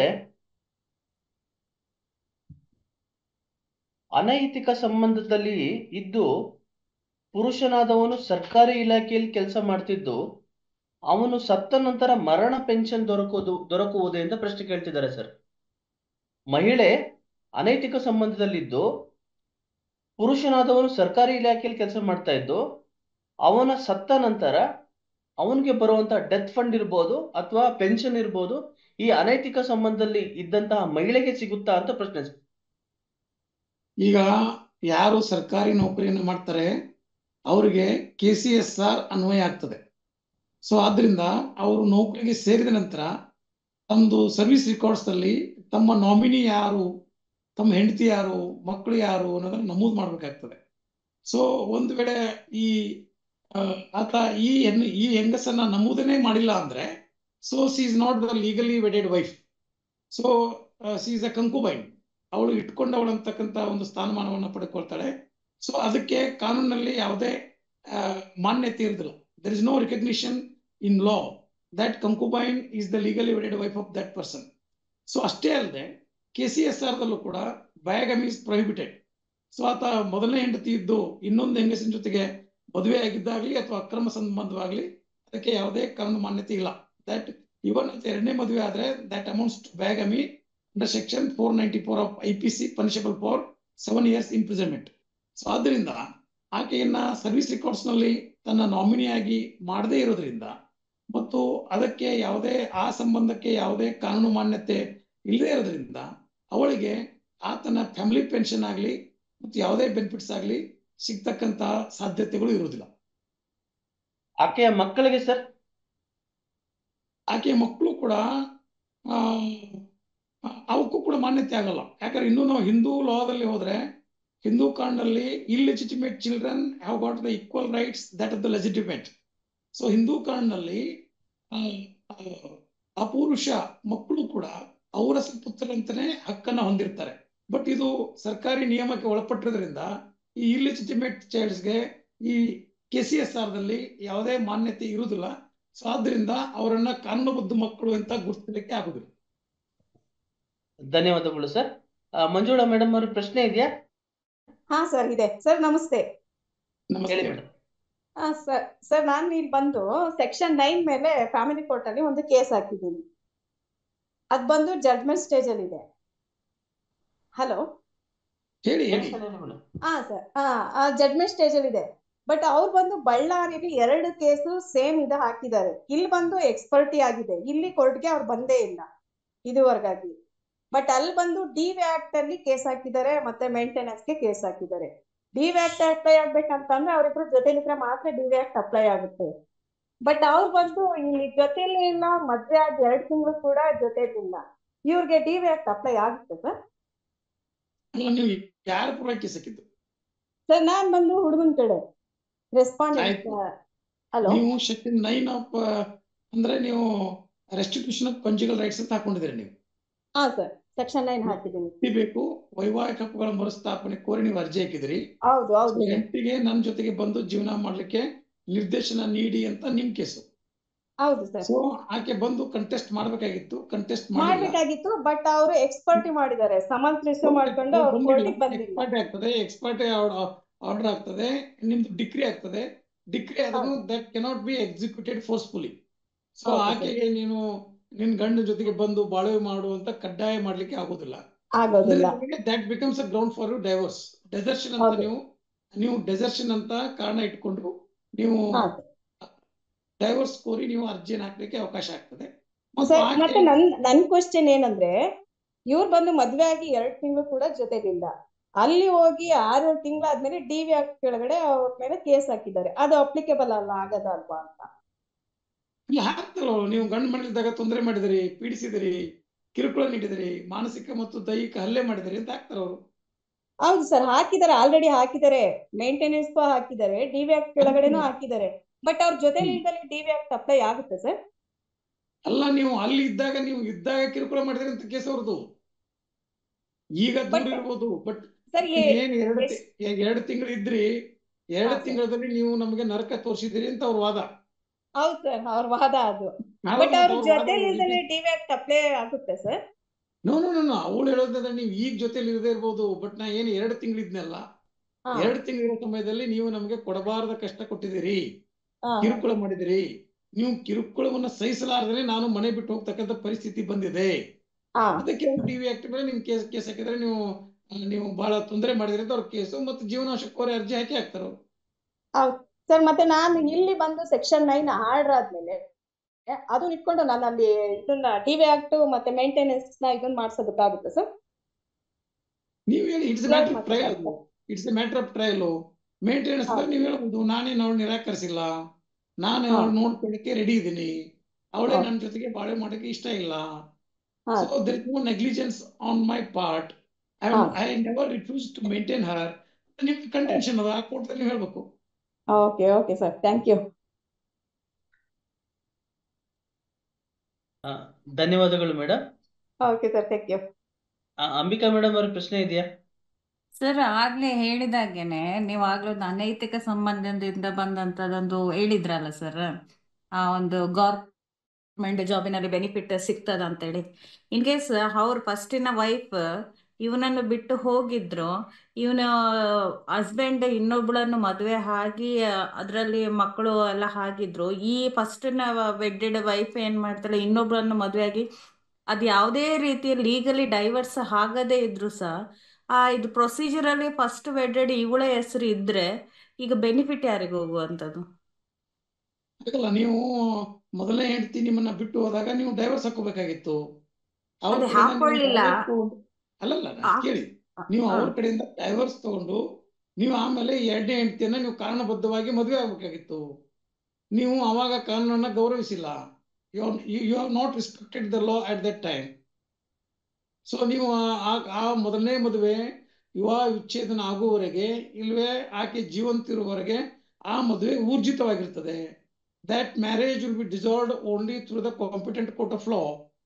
ಸೊ ಆದ್ರಿಂದ ನೀವು ಡೈವರ್ಸ್ ಕೇಸ್ ಹಾಕಿ ಅವಳ ವಿರುದ್ಧ ಒಂದು ಡಿಗ್ರಿ ತಗೋಬಹುದಾಗಿತ್ತು, ನೀವು ತಗೊಳ್ಳಿಲ್ಲ. ನೀವು ತೊಂದರೆ ಇರಲಿಲ್ಲ. ಹಂಗಲ್ಲ ನನ್ ಕ್ವಶನ್ ಏನಂತ ಹೇಳಿದ್ರೆ, ಫಸ್ಟ್ ವೈಫ್ ಇನ್ನೊಂದನ್ನು ಮದುವೆ ಆಗಿ ಹೋಗಿದ್ದಾಳೆ, ಅವಳಷ್ಟಕ್ಕೆ ಜೀವನ ಅವಳು ಏನಾದ್ರು ಮಾಡ್ಲಿ, ನೀವು ಮಾಡಬಾರ್ದ ಕೆಲಸ ನೀವು ಮಾಡಿಲ್ಲಲ್ಲ. ಅವಳು ಏನಾದ್ರು ಮಾಡ್ಕೊಳ್ಳಿ, ನೀವೇನ್ ಮಾಡ್ಬೇಕಾಗಿತ್ತು? ಅವಳು ನಿಮ್ಮನ್ನ ಬಿಟ್ಟು ಹೋದ್ಮೇಲೆ ನೀವು ಅವಳ ವಿರುದ್ಧ ಒಂದು ಡೈವರ್ಸ್ ಕೇಸ್ ಹಾಕ್ಬೇಕಾಗಿತ್ತು. ಅವಳು ಎಕ್ಸ್ಪಾರ್ಟಿ ಆಗ್ತಿದ್ರು, ಅವಳು ಬಂದು ಕಂಟೆಸ್ಟ್ ಮಾಡ್ತಾ ಇರ್ಲಿಲ್ಲ, ನಿಮ್ಗೆ ಒಂದು ಎಕ್ಸ್ಪಾರ್ಟಿ ಡಿಗ್ರಿ ಸಿಗ್ತಿತ್ತು. ಎಕ್ಸ್ಪಾರ್ಟಿ ಡಿಗ್ರಿ ಸಿಗರೆ ನಿಮ್ದು ಅಲ್ಲಿ ಲೀಗಲ್ ರಿಲೇಷನ್ ಸೆವರ್ ಆಗ್ತಿತ್ತು, ಬಿಡುಗಡೆ ಆಗ್ತಿತ್ತು. ನೀವು 2ನೇ ಮದುವೆಯನ್ನು ಮಾಡ್ಕೊಳ್ಳಿಕ್ಕೆ ನಿಮಗೆ ಕಾನೂನುಬದ್ಧ ಹಕ್ಕು ಇರ್ತಿತ್ತು. ನೀವು ಇಷ್ಟು ಮಾಡ್ಲಿಲ್ಲ. ನೀವು ಈಗ ಇವನ್ ಡೆತ್ ಆದ್ಮೇಲೆ ಅದ್ರ ಬೆನಿಫಿಟ್ ಅದು ಇದೆ, PF ಎಲ್ಲ ಫಸ್ಟಿನ ಅವಳಿಗೆ ಹೋಗ್ತದ? ಅಲ್ಲಲ್ಲ, ಈಗ ನಾನು ಫಸ್ಟಿಗೆ ನೀವು ಉತ್ತರ ಕೊಡ್ತಾ ಇಲ್ಲ. ನೀವು ಒಬ್ಬ ಸರ್ಕಾರಿ ನೌಕರನಾಗಿ ನಿಮ್ಮ ಮೊದಲನೇ ಹೆಂಡತಿ ನಿಮ್ಮನ್ನ ಬಿಟ್ಟು ಹೋದ್ರೆ ನೀವು ಆಕೆಯ ವಿರುದ್ಧ ಡೈವರ್ಸ್ ಹಾಕಿ ನೀವು ಒಂದು ನ್ಯಾಯಾಲಯದ ಆದೇಶವನ್ನ ಪಡ್ಲಿಕ್ಕೆ ನಿಮಗೆ ಯಾವುದೇ ತೊಂದರೆ ಇರಲಿಲ್ಲ. ತೊಂದರೆ ಇಲ್ಲ, ಆಯ್ತು. ಬಟ್ ಇಬ್ರು ಯಾವ ಕೆಲಸನೂ ಮಾಡ್ಲೇ ಇಲ್ಲ. ಸೊ ಅದು ಹೀಗೆ ಹೋಯ್ತು. The law will not help you until unless you respect the law. ನೀವು ಒಬ್ಬ ಸರ್ಕಾರಿ ನೌಕರರಾಗಿ ನೀವು 2ನೇ ಮದುವೆಯನ್ನ ಮಾಡ್ಕೋತೀರಿ ಅಂದ್ರೆ, ಮೊದಲನೇ ಮದುವೆಯನ್ನ ವಿಚ್ಛೇದನ ಮಾಡ್ಕೊಳ್ಳಾರ್ದೆ ಮಾಡ್ಕೊಂಡಿರಿ ಅಂದ್ರೆ ನೀವು ಕಾನೂನಿಗೆ ಗೌರವ ಕೊಟ್ಟಿಲ್ಲ. So when you are not respected the law, when you are not followed the law, the law will not protect your interest. ನಿಮ್ಮ ಅನುಕೂಲ ಸಿಂಧು ನೀತಿಯನ್ನ ನೀವು ಬಳಸ್ತಾ ಇದ್ದೀರಿ. ನಿಮಗೆ ಅವಾಗ ಕಾನೂನು ಬೇಡಾಗಿತ್ತು, ಈಗ ನಿಮಗೆ ಕಾನೂನು ಬೇಕಾಗಿದೆ. The law will not come to your rescue now. ನನ್ನ ಕ್ವಶನ್ ಏನಂತ ಹೇಳಿದ್ರೆ, 2ನೇ ಒಳಗೆ ಸಿಗ್ತದ ಫಸ್ಟ್? ಕ್ವಶನ್ ಅರ್ಥ ಆಗಿತ್ತು ನನಗೆ. ನಿಮ್ ಕ್ವಶನ್ ಏನಂದ್ರೆ, ನಾವು ಆಕೆ ಹೋದಳು, ನನ್ನ ಅನುಕೂಲಕ್ಕೆ ನಾ ಇವಳು ಮದುವೆ ಮಾಡ್ಕೊಂಡೆ, ಮಕ್ಕಳ ಮಾಡಿದೆ, ಈಗ ನಂದು ಬೆನಿಫಿಟ್ಸ್ ನನಗೆ ಕೊಡಿ ಅಂತ ನೀವು ಕೇಳ್ತಾ ಇರೋದು. ನಾನ್ ಕೇಳ್ತಾ ಇಲ್ಲ, ನಾನು ಹೇಳ್ತಿರೋದು ಯಾರಿಗೆ ಹೋಗ್ತದೆ ಅಂತ ಹೇಳುವಂಥದ್ದು. ಯಾರಿಗೆ ಹೋಗ್ತದೆ? One who claims. ಮೊದಲನೇ ಹೆಂಡತಿ ಬಂದು ಅವಳು ಕಂಟೆಸ್ಟ್ ಮಾಡಿದಾಳೆ, ಇವಳು 2ನೇ ಹೆಂಡತಿ ಡಿಫೆನ್ಸ್ ತೋತಾಳೆ. 2ನೇ ಹೆಂಡತಿ ಡಿಫೆನ್ಸ್ ತೋತಾಳೆ ಅಂದ್ರೆ ಇಲ್ಲ, ಅವಳಿಗೆ ಆಲ್ರೆಡಿ ಓಡಿ ಹೋಗಿದ್ದಾಳೆ, ಅವಳಿಗೆ ಆಲ್ರೆಡಿ ಫಸ್ಟಿನ ಅವಳಿಗೆ ಅದ್ರದ್ದು ಚಿಂತೆನೇ ಇಲ್ಲ, ಅವಳಿಗೆ ಅದು ಮರ್ತೆ ಹೋಗಿದೆ, ಅವಳಿಗೆ ಗೊತ್ತೇ ಇಲ್ಲ, ಯಾವ್ದೋ ಒಂದು ಊರಿಗೆ ಹೋಗ್ಬಿಟ್ಟಿದ್ದಾಳೆ. ಬಟ್ ನೇಮ್ ಮಾತ್ರ ಫಸ್ಟ್ ಅವಳದೇ ಹೆಸರು ಇರೋದು ಡಾಕ್ಯುಮೆಂಟ್ಸ್ ಅಲ್ಲಿ. ಅಲ್ಲ, ಇವನು 2ನೇ ಮದುವೆ ಆದ್ಮೇಲೆ ಆ ಮೊದಲನೇ ಹೆಸರನ್ನ ಕಡಿಮೆ ಮಾಡಿ ಈ 2ನೇ ಅವಳ ಹೆಸರನ್ನ ಸೇರಿಸ್ಬೇಕಂತಕ್ಕಂತ ಕನಿಷ್ಠ ಪ್ರಜ್ಞೆ ಇವನಿಗಿರಲ್ಲ. ಹೌದು ಮತ್ತೆ ಅಲ್ಲ, ಇವನೊಬ್ಬ ಸರ್ಕಾರಿ ನೌಕರ. So ignorance of law is not a defence. ಇವನಿಗೆ ನಾಳೆ ಫ್ಯಾಮಿಲಿ ಪೆನ್ಷನ್ ಯಾರಿಗೆ ಹೋಗ್ಬೇಕು? ನಾಳೆ ಫ್ಯಾಮಿಲಿ ಅದೆಲ್ಲ ರಿಟೈರ್ಮೆಂಟ್ ಬೆನಿಫಿಟ್ಸ್ ಯಾರಿಗೆ ಹೋಗ್ಬೇಕು? ಇವನು ತನ್ನ ಸರ್ವಿಸ್ ರೆಕಾರ್ಡ್ಸ್ ಅಲ್ಲಿ ನಾಮಿನಿಯನ್ನ ಯಾರನ್ನ ಮಾಡಿದಾನೆ? ಅಂದ್ರೆ ನಿಮ್ಮ ಮೃತ ವ್ಯಕ್ತಿ ಅವನಿಗೆ ಕಾರಣ ಬಗ್ಗೆ ಅರಿವು ಇಲ್ಲ, ಗೌರವನೂ ಇಲ್ಲ. ಸೊ 2ನೇವಳು ಬಂದು ಇದ್ರ ಬಗ್ಗೆ ಕಂಟೆಸ್ಟ್ ಮಾಡ್ಬೋದಾ ಕೋರ್ಟ್ ಅಲ್ಲಿ? ಇಲ್ಲ, ಮಾಡಿದ್ರೆ ಅವಳಿಗೆ ಯಾರು ಕೌಂಟರ್ ಇಲ್ಲಲ್ಲ. ಅವಳಿಗೆ ಯಾರು ಆಕಿನ ಅಪೋಸ್ ಮಾಡ್ಲಿಕ್ಕೆ ಕೌಂಟರ್ ಯಾರು ಇಲ್ಲಲ್ಲ ಆಕಿ ಮುಂದೆ. There is nobody to deny her prayer, her claim. ಅವಳು ಹೋಗಿ ನಾನೇ ಕಾರಣಬದ್ಧ ಹೆಂಡತಿ ಕರ್ತವ್ಯ ನನ್ನ ಹೆಸರು ಸೇರಿಸಿಲ್ಲ, ನನಗೆ ಬೆನಿಫಿಟ್ ಕೊಡಿ ಅಂತ ಬಂದಾಗ ಅವಳನ್ನ ಕಂಟೆಸ್ಟ್ ಮಾಡ್ಲಿಕ್ಕೆ ಎದುರು ಪಾರ್ಟಿನೇ ಇಲ್ಲಲ್ಲ ಅಲ್ಲಿ. ಹೌದು ಸರ್, ಹೌದು. So when there is no other party, then court will accept her claim. Okay, thank you sir, thank you. Claim, but ನಾನು ಆಗಲೇ ಹೇಳಿದಂತ ಎಲ್ಲ ಅಬ್ಸರ್ವೇಷನ್ ಅದು ಕೋರ್ಟ್ ಮಾಡ್ತದೆ. ನಾನು ಆಗಲೇ ಹೇಳಿದ ಎಲ್ಲ ಅಬ್ಸರ್ವೇಷನ್ ಅದು ಆದೇಶದಲ್ಲಿ ಬರೀತದೆ. Okay sir, okay, thank you. ಧನ್ಯವಾದಗಳು ಸರ್. ಪ್ರಶ್ನೆ ಕೇಳಿ ಇವರೇ. ಪ್ರಶ್ನೆ ಏನಾದ್ರು ಇದ್ರೆ ಕೇಳಿ, ದಯವಿಟ್ಟು ಪ್ರಶ್ನೆಗಳನ್ನು ಕೇಳಿ. ಒಂದು ರಿಕ್ವೆಸ್ಟು, ಈ ಒಂದು ವೇದಿಕೆಯಲ್ಲಿ ಡಾಕ್ಟರ್ ಬಾಬಾ ಸಾಹೇಬ್ ಜಿನಾರಾಳ್ಕರ್ ಅವರು ಮಾಡ್ತಾ ಇರುವಂತಹ ಒಂದು ಅದ್ಭುತ ಕಾರ್ಯವನ್ನ ಅದು ಮೆಚ್ಚಬೇಕಾದಂತಹ ಒಂದು ಕಾರ್ಯ. ಸೊ ಈ ನಿಟ್ಟಿನಲ್ಲಿ ಅವ್ರ ಕಾರ್ಯದ ಬಗ್ಗೆ ಅಭಿಪ್ರಾಯವನ್ನ ನಾವು ಸಂಗ್ರಹವನ್ನ ಮಾಡ್ತಾ ಇದ್ದು ನಮ್ಮ ವಿಧಿ ಪ್ರಜ್ಞಾ ಕರ್ನಾಟಕ ಸಂಸ್ಥೆಯಿಂದ. ಸೊ ದಯವಿಟ್ಟು ಈ ಒಂದು ಕಾರ್ಯಕ್ರಮದ ಪ್ರಯೋಜನವನ್ನು ಪಡಿತಾ ಇರುವಂತ ಎಲ್ಲರೂ ಸಹ ನಾವು ಈ ಕಾರ್ಯಕ್ರಮದ ಮುಗಿದ ನಂತರ ಒಂದು ಫೀಡ್ಬ್ಯಾಕ್ ಫಾರಂ ಅನ್ನ ತಮಗೆ ಕೊಡ್ತೀವಿ. ಆ ಫೀಡ್ಬ್ಯಾಕ್ ಫಾರಂ ಅಲ್ಲಿ ತಮ್ಮ ಮುಕ್ತವಾದಂತಹ ಅಭಿಪ್ರಾಯವನ್ನ ಸೂಚಿಸಿ ನಮಗೆ ಕಳಿಸಿದ್ರೆ ಡಾಕ್ಟರ್ ಬಾಬಾ ಸಾಹೇಬ್ ಜಿನಾರಾಳ್ಕರ್ ಅವ್ರು ಮಾಡ್ತಾ ಇರೋಂತಹ ಒಂದು ಈ ಅದ್ಭುತ ಕಾರ್ಯಕ್ಕೆ ನಾವು ಪ್ರೋತ್ಸಾಹವನ್ನ ಕೊಟ್ಟಂಗಾಗ್ತದೆ ಮತ್ತು ಈ ವಿಚಾರ ಸಾಕಷ್ಟು ಜನಕ್ಕೆ ನಾವು ತಿಳಿಸ್ದಂಗ ಆಗ್ತದೆ ಅಂತ ಹೇಳ್ತಾ ಸೊ ಈ ಒಂದು ಕಾರ್ಯಕ್ರಮವನ್ನು ನಾವು ಮುಂದುವರಿಸ್ತಾ ಇದ್ದೀವಿ. ಸೊ ದಯವಿಟ್ಟು ಈ ಕಾರ್ಯಕ್ರಮ ಆದ ನಂತರ ನಾವು ಒಂದು ಗೂಗಲ್ ಫಾರಂ ಕಳಿಸ್ಕೊಡ್ತೀವಿ, ಲಿಂಕ್ ಕಳಿಸ್ಕೊಡ್ತೀವಿ. ಆ ಗೂಗಲ್ ಫಾರಂ ಲಿಂಕ್ಗೆ ತಮ್ಮ ಅಭಿಪ್ರಾಯವನ್ನ ಸೂಚಿಸಿ ನಮಗೆ ಕಳಿಸ್ಬೇಕು ಅಂತ ವಿನಂತಿ ಮಾಡ್ಕೊತಾ ಇದ್ದೀವಿ. ಧನ್ಯವಾದಗಳು. ಪ್ರಶ್ನೆಗಳು ಮುಂದುವರಿಯುತ್ತೆ ಸರ್. ಪ್ರಶ್ನೆಗಳನ್ನ ಕೇಳಿ. ನಮಸ್ತೆ ಸರ್. ನಮಸ್ತೆ ಸರ್, ಈಗ ಅವಾಗಲೇ ಒಂದು ಪ್ರಶ್ನೆ ಕೇಳಿದ್ದೆ, ಅದು ಅದೇ LLB ಮಾಡೋದ್ರ ಬಗ್ಗೆ. ಅದು ಈಗ ಎಷ್ಟನೇ ವಯಸ್ಸಿನಲ್ಲಿ ಬೇಕಾದ್ರೂ ಯಾವ ವ್ಯಕ್ತಿ ವಿದ್ಯಾಭ್ಯಾಸ ಮಾಡೋದಕ್ಕೆ ಅವ್ರಿಗೆ ಅಡೆತಡೆ ಇಲ್ಲ ಅಂತ ಒಂದು ಸಂವಿಧಾನದಲ್ಲಿ ಇದೆ ಸರ್.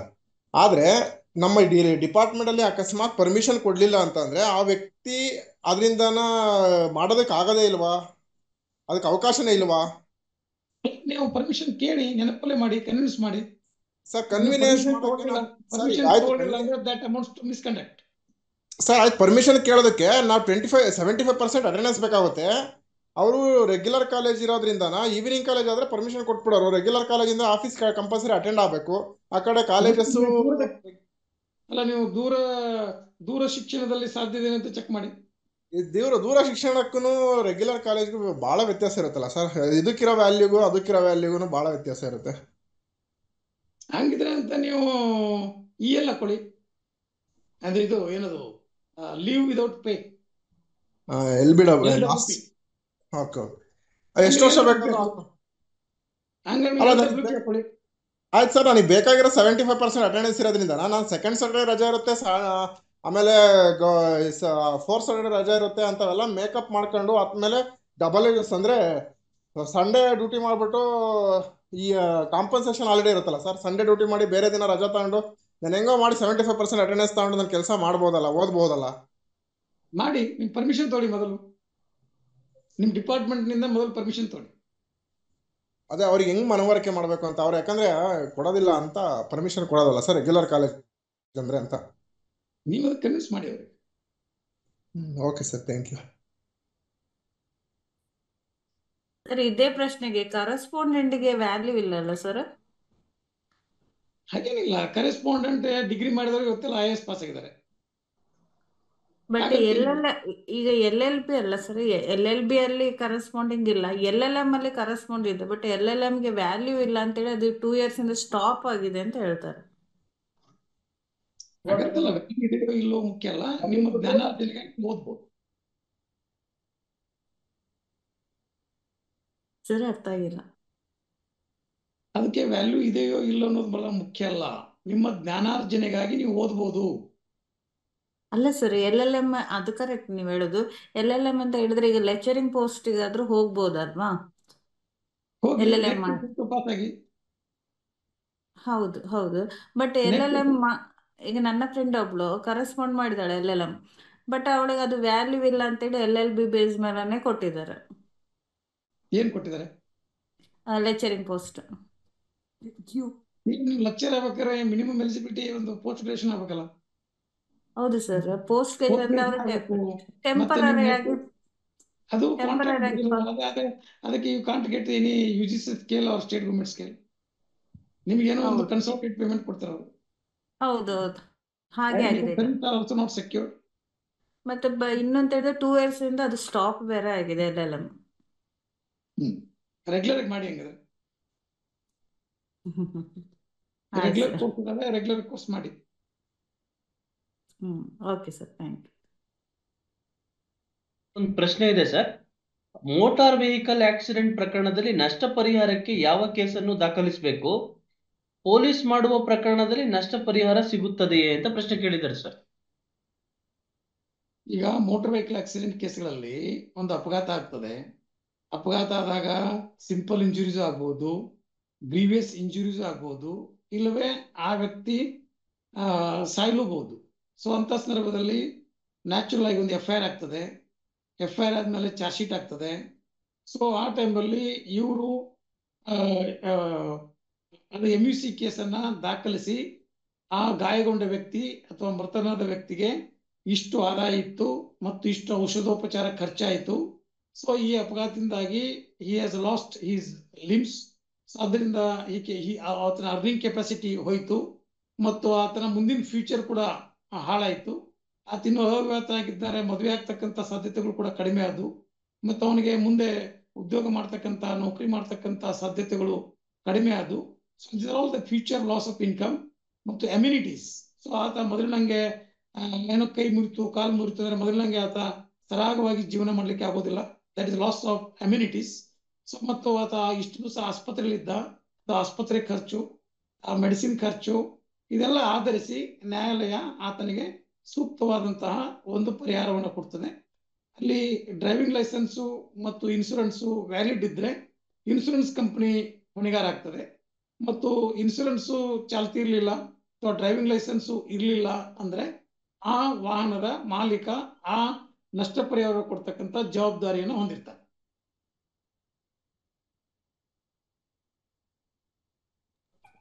ಸರ್, ಇದು MUC ಕೇಸಲ್ಲಿ ಅದು ಇಂಟೆನ್ಷನ್ ಇಲ್ಲದೆ ಅದು ಡೆತ್ ಆಗಿದ್ರೆ ಅದು ಇವನಿಗೆ ಪನಿಷ್ಮೆಂಟ್ ಉಂಟಾ? ಯಾರಿಗೆ? ಆಕ್ಸಿಡೆಂಟ್ ಮಾಡಿಸಿದವನು. ಆಕ್ಸಿಡೆಂಟ್ ಡ್ರೈವರ್ದು rash and negligent driving. So rash and negligent driving ಅಂದ್ರೆ ಈ ಪ್ರಕರಣದಲ್ಲಿ ಆ ವ್ಯಕ್ತಿ ಸತ್ತಿದಾನ ಅಂದ್ರೆ 304A ಅಂತ ಹಳೆ IPC ಕಲಂ ಅಟ್ರಾಕ್ಟ್ ಆಗ್ತದೆ. That is 2 year punishable offence. ಅಲ್ಲಿ there is no mens rea, there is no criminal intention, it is only due to rash and negligent driving. So ಆದ್ರಿಂದ ಆ ಚಾಲಕನ ಮೇಲೆ 304A ಸೊ ಕಲಂ ದಡಿಯಲ್ಲಿ ಆತನಿಗೆ 2 ವರ್ಷಗಳ ತನಕ ಗರಿಷ್ಠ ಶಿಕ್ಷೆ ಆಗ್ತದೆ. That is a criminal offence. ಇಲ್ಲಿ MUC ಇರೋದು ಇದು ಪರಿಹಾರ. ಸೊ ಸತ್ತ ವ್ಯಕ್ತಿಯ ಆದಾಯ ಮತ್ತು ಆತನಿಗೆ ಆದಂತಹ ನಷ್ಟ, ಆತನ ಲಾಸ್ ಆಫ್ ಎಸ್ಟೇಟ್, ಆತನ ಕುಟುಂಬಕ್ಕೆ ಆದಂತಹ ನಷ್ಟ, ಲವ್ ಅಂಡ್ ಅಫೆಕ್ಷನ್, ಸೊ ಇವುಗಳನ್ನ ಆಧರಿಸಿ ನ್ಯಾಯಾಲಯ ಸೂಕ್ತ ಪರಿಹಾರವನ್ನು ಆತನ ಅವಲಂಬಿತರಿಗೆ ಕೊಡ್ತದೆ.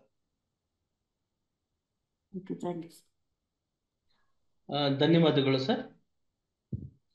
ಸರ್, ಇಲ್ಲಿ ಇನ್ನೊಂದು ಪ್ರಶ್ನೆ ಕೇಳ್ತಾ ಇದ್ದಾರೆ ಸರ್. ಇವರು ಕಾನೂನು ವಿದ್ಯಾರ್ಥಿಗಳು. ಕಾನೂನು ವಿದ್ಯಾರ್ಥಿಗಳಿಗೆ ಈ ಒಂದು ಪ್ರಶ್ನೆ ಈ ಒಂದು ಕಾನ್ಸೆಪ್ಟ್ ಅರ್ಥ ಆಗಿರುವಂತೆ ಸರ್. ಯಾವುದು ಅಂದ್ರೆ ಸಮನ್ಸ್ ಪ್ರಕರಣಕ್ಕೂ ಸಮ್ಮರಿ ಪ್ರಕರಣಕ್ಕೂ ಇರುವ ವ್ಯತ್ಯಾಸವೇನು ಅಂತ ಪ್ರಶ್ನೆ ಕೇಳ್ತಿದ್ದಾರೆ ಸರ್. ಸಮನ್ಸ್ ಪ್ರಕರಣ ಅಂದ್ರೆ 2 ವರ್ಷಗಳ ತನಕ 2 ವರ್ಷಗಳ ತನಕ ಶಿಕ್ಷೆ ಆಗ್ತಕ್ಕಂಥ ಪ್ರಕರಣವನ್ನ ಸಮನ್ಸ್ ಕೇಸ್ ಅಂತ ಕರೀತಾರೆ. ಸೊ 2 ವರ್ಷಗಳಿಗಿಂತ ಹೆಚ್ಚಿನ ಶಿಕ್ಷೆ ಆಗ್ತಕ್ಕಂಥ ಪ್ರಕರಣಗಳನ್ನ ವಾರಂಟ್ ಕೇಸ್ ಅಂತ ಕರೀತಾರೆ. ಸೊ ಸಮರಿ ಪ್ರಕರಣ ಅಂದ್ರೆ ಯಾವುದು ಕೇವಲ 3 ತಿಂಗಳ ತನಕ ಶಿಕ್ಷೆ ಮಾಡಬಹುದು, ಇಲ್ಲವೇ 5,000 ರೂಪಾಯಿ ತನಕ ದಂಡ ಕಟ್ಟಬಹುದು, ಅದಕ್ಕೆ ಸಮರಿ ಪ್ರಕರಣಗಳು ಅಂತ ಕರೀತಾರೆ. ಸೊ ಸಮನ್ಸ್ ಕೇಸ್ಗಳಲ್ಲಿ ಆರೋಪಿಯ ವಿರುದ್ಧ ಸಬ್ಸ್ಟೆನ್ಸ್ ಆಫ್ ಅಕ್ಯೂಷನ್ ಅಥವಾ ಪ್ಲೀ ಅನ್ನ ಮಾಡಲಾಗ್ತದೆ. ವಾರಂಟ್ ಕೇಸ್ಗಳಲ್ಲಿ ಆರೋಪಿಯ ವಿರುದ್ಧ ಚಾರ್ಜ್ ಅನ್ನ ಮಾಡಲಾಗ್ತದೆ. ಆದರೆ ಈ ಸಮರಿ ಪ್ರಕರಣಗಳಲ್ಲಿ ಇವು ಲಘುವಾದ ಪ್ರಕರಣಗಳಿರೋದ್ರಿಂದ, ಇವು ಪೆಟಿ ಅಫೆನ್ಸ್ ಆಗಿರೋದ್ರಿಂದ ಇವುಗಳಲ್ಲಿ ಸಾಮಾನ್ಯವಾಗಿ ಪ್ಲೀಡ್ ಗಿಲ್ಟಿಯನ್ನ ಮಾಡ್ಕೋತಾರೆ. ಪ್ಲೀಡ್ ಗಿಲ್ಟಿ ಅಂದ್ರೆ ನಾನು ತಪ್ಪನ್ನ ಒಪ್ಪಿಕೊಳ್ತೇನೆ ಅಂತ ಮಾಡಿಕೊಂಡು, ಸೊ ಅದಕ್ಕೆ ಒಂದು 100 ರೂಪಾಯಿ, 200 ರೂಪಾಯಿ ಅಥವಾ 500 ರೂಪಾಯಿ ಈ ರೀತಿಯೊಳಗೆ ನ್ಯಾಯಾಲಯ ದಂಡವನ್ನ ವಿಧಿಸಿ ಆ ಪ್ರಕರಣವನ್ನ ಅಲ್ಲಿಗೆ ಮುಗಿಸ್ತದೆ. ಸೊ ಧನ್ಯವಾದಗಳು ಸರ್. ನಮ್ಮ ವೀಕ್ಷಕರಲ್ಲಿ ಮತ್ತೆ ಅವ್ರ ಪ್ರಶ್ನೆಗೆ ಅವ್ರೇನು ಟ್ರಾವೆಲಿಂಗ್ ಅಲ್ಲಿ ಇದ್ರಂತೆ ಸರ್, ಮತ್ತೆ ಪ್ರಶ್ನೆಗೆ ಉತ್ತರ ಕೊಡಿ ಅಂತ ಕೇಳ್ತಿದ್ದಾರೆ. ಹಿಂದೂ ಹೆಣ್ಣು ಮುಸ್ಲಿಂ ಗಂಡನಿಗೆ ವಿವಾಹ ಆಗಿದ್ರೆ ತನ್ನ ತಂದೆ ಆಸ್ತಿಯಲ್ಲಿ ಪಾಲು ಇದೆಯೇ? ಆಗಲೇ ಸರಿಯಾಗಿ ಕೇಳಿಸ್ತಿಲ್ಲ ಸರ್ ಅಂತ ಹೇಳ್ತಿದ್ದಾರೆ ಸರ್. ತಾವು ಮತ್ತೊಮ್ಮೆ ಹೇಳಲಿಕ್ಕಾಗುತ್ತೆ ಸರ್? ಯಾವುದೇ ಒಂದು ಹಿಂದೂ ಹೆಣ್ಮಗಳು ಅನ್ಯ ಧರ್ಮೀಯನನ್ನ ಮದುವೆ ಆಗಿದ್ರೆ ಆಕೆ ತನ್ನ ತಂದೆ ತಾಯಿಗಳ ಆಸ್ತಿಯಲ್ಲಿ ಹಕ್ಕನ್ನ ಕಳೆದುಕೊಳ್ಳುವುದಿಲ್ಲ.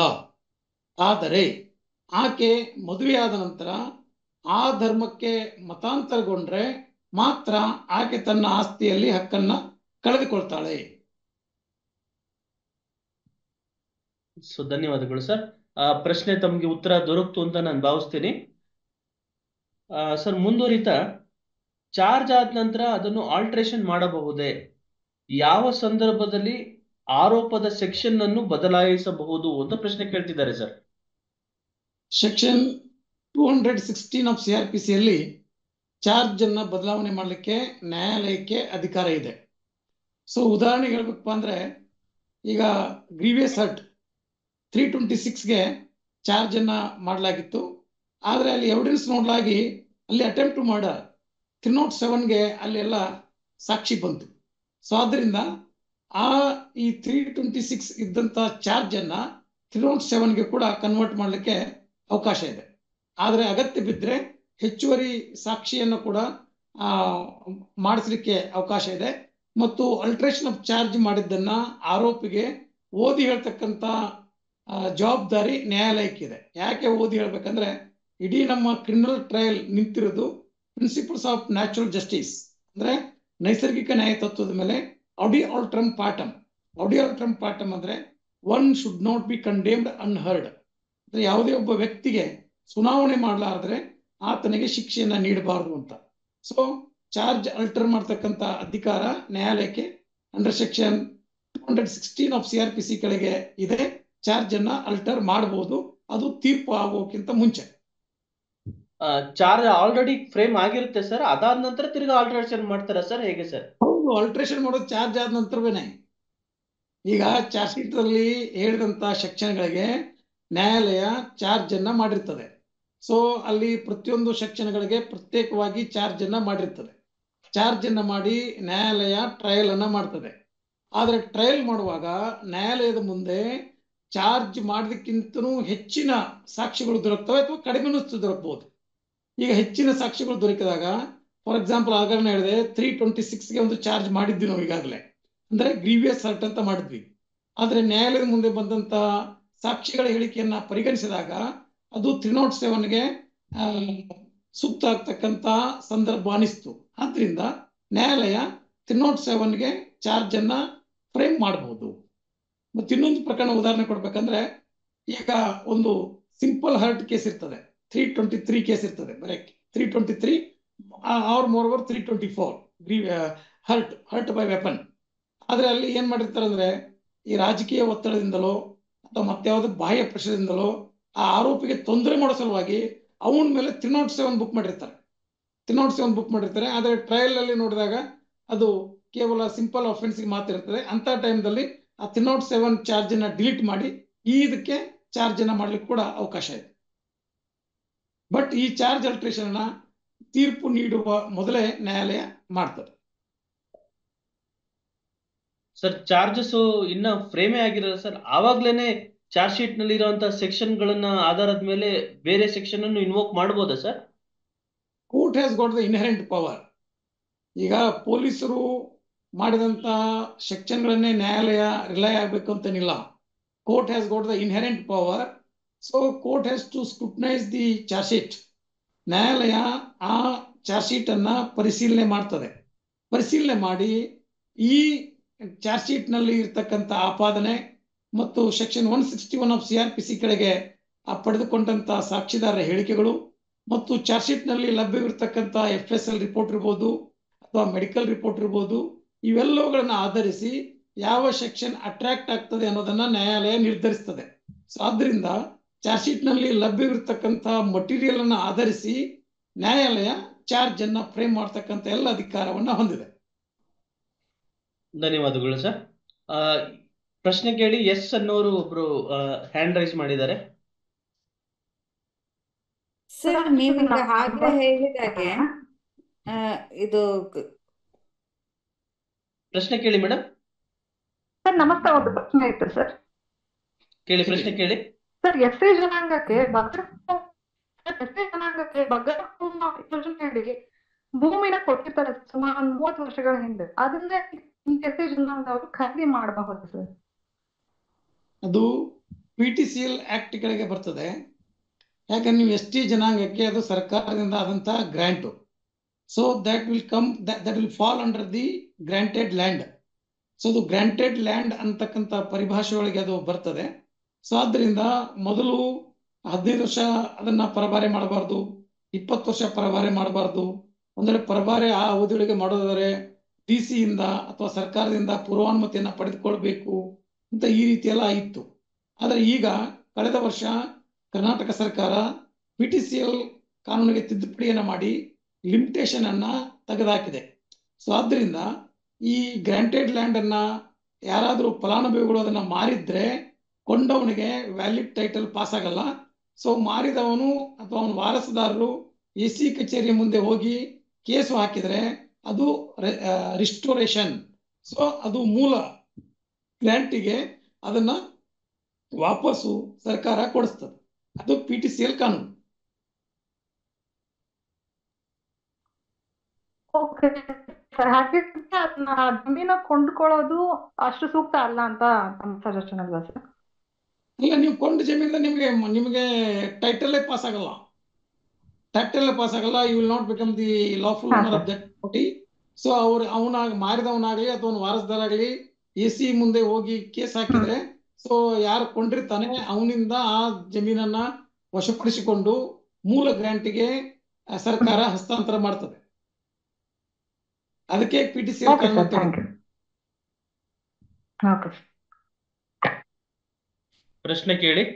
ಇನ್ನ 5 ಮಿನಿಟ್ಸ್ ಇದೆ ಪ್ರಶ್ನೆ ಕೇಳಬೇಕು ಸರ್. ಇನ್ನೊಂದು ಪ್ರಶ್ನೆ ಏನು ಅಂತಂದ್ರೆ, ಒಳ್ಳೆಯ ನಡತೆ ನಿಟ್ಟಿನಲ್ಲಿ ನ್ಯಾಯಾಲಯ ಒಬ್ಬ ವ್ಯಕ್ತಿ ಮಾಡಿದ ತಪ್ಪನ್ನು ಕ್ಷಮಿಸಿ ಪ್ರಕರಣದಿಂದ ಬಿಡುಗಡೆಗೊಳಿಸುತ್ತದೆಯೇ ಅಂತ ಪ್ರಶ್ನೆ ಕೇಳ್ತಿದ್ದಾರೆ ಸರ್. ಸೊ ನ್ಯಾಯಾಲಯ ಟ್ರಯಲ್ ಮಾಡಿ ಆತನಿಗೆ ಕನ್ವಿಕ್ಷನ್ ಮಾಡಿದ್ರೆ, ಸೊ ಅದು ಅಫೆನ್ಸು 2 ವರ್ಷಗಳಿಗಿಂತ ಕಡಿಮೆ ಶಿಕ್ಷೆ ಆಗಂಗಿದ್ರೆ section 3 and 4 of probation of offenders act 1958 ಕೆಳಗೆ ಆತನಿಗೆ ಷರತ್ತು ವಿಧಿಸಿ, ಸನ್ನಡತೆಯನ್ನ ವಿಧಿಸಿ, ಆತನಿಗೆ ಬಾಂಡ್ ಅನ್ನ ತೆಗೆದುಕೊಂಡು ಸೂಪರ್ವಿಷನ್ ಮೇಲೆ ಆತನನ್ನ ಬಿಡ್ಲಿಕ್ಕೆ ಅವಕಾಶ ಇದೆ. ಸೊ ಆದ್ರೆ ಆತ ಆ ಅವಧಿಯೊಳಗೆ ಆತ ಸೂಪರ್ವಿಷನ್ ನಲ್ಲಿ ಇರ್ತಾನೆ, ಕಣ್ಗಾವಲಿನಲ್ಲಿ ಇರ್ತಾನೆ. ಸೊ ಪ್ರೊಬೇಷನ್ ಆಫೀಸರ್ಸ್ ಅವನ ಚಲನವಲನಗಳನ್ನ ಗಮನಿಸಿ ನ್ಯಾಯಾಲಯಕ್ಕೆ ಆಗಾಗ ವರದಿಯನ್ನು ಸಲ್ಲಿಸಬೇಕು. ಸೊ ಒಂದು ವೇಳೆ ಆ ಅವಧಿಯೊಳಗೆ ಅದೇ ಅಪರಾಧವನ್ನ ಆತ ಮತ್ತೊಮ್ಮೆ ಎಸಗಿಸಿದ ಅಂದ್ರೆ, ಸೊ ಯಾವುದೇ ವಿಚಾರಣೆ ಇಲ್ಲಾರ್ದೇ ಆತನನ್ನ ನೇರವಾಗಿ ಜೈಲಿಗೆ ಕಳಿಸ್ಲಿಕ್ಕೆ ನ್ಯಾಯಾಲಯಕ್ಕೆ ಅವಕಾಶ ಇದೆ. ಇದು ಸೆಂಟೆನ್ಸ್ ಆದ್ಮೇಲೆ ಆದಂಥದ್ದು.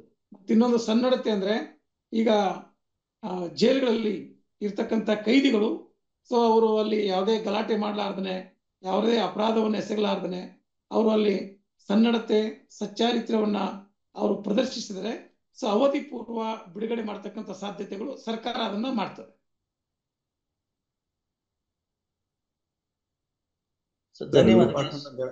ವಿರೂಪಾಕ್ಷ ಸರ್ ಒಂದು ಪ್ರಶ್ನೆ ಕೇಳ್ತಿದ್ದೇನೆ. ಕೇಳಿ. ಸರ್ ವಿರೂಪಾಕ್ಷ ಹೊಸಪೇಟೆಯಿಂದ ಮಾತಾಡ್ತಾ ಇದ್ದೀನಿ. ಸರ್ ನಮಗೆ 1980ರಲ್ಲಿ ಒಂದು ಸಾಗುವಳಿ ಚೀಟಿ ಕೊಟ್ಟಿದ್ದಾರೆ ಸರ್, ಪಟ್ಟ 4 ಎಕರೆಗೆ ನಮ್ಮ SC ಇದರಲ್ಲಿ ಸಾಗುವಳಿ ಚೀಟಿ ಕೊಟ್ಟಿದ್ದಾರೆ. ಬಟ್ ಅಲ್ಲಿಂದ ಇಲ್ಲಿವರೆಗೆ ನಮಗೆ ಖಾತಾ ಆಗಿಲ್ಲ.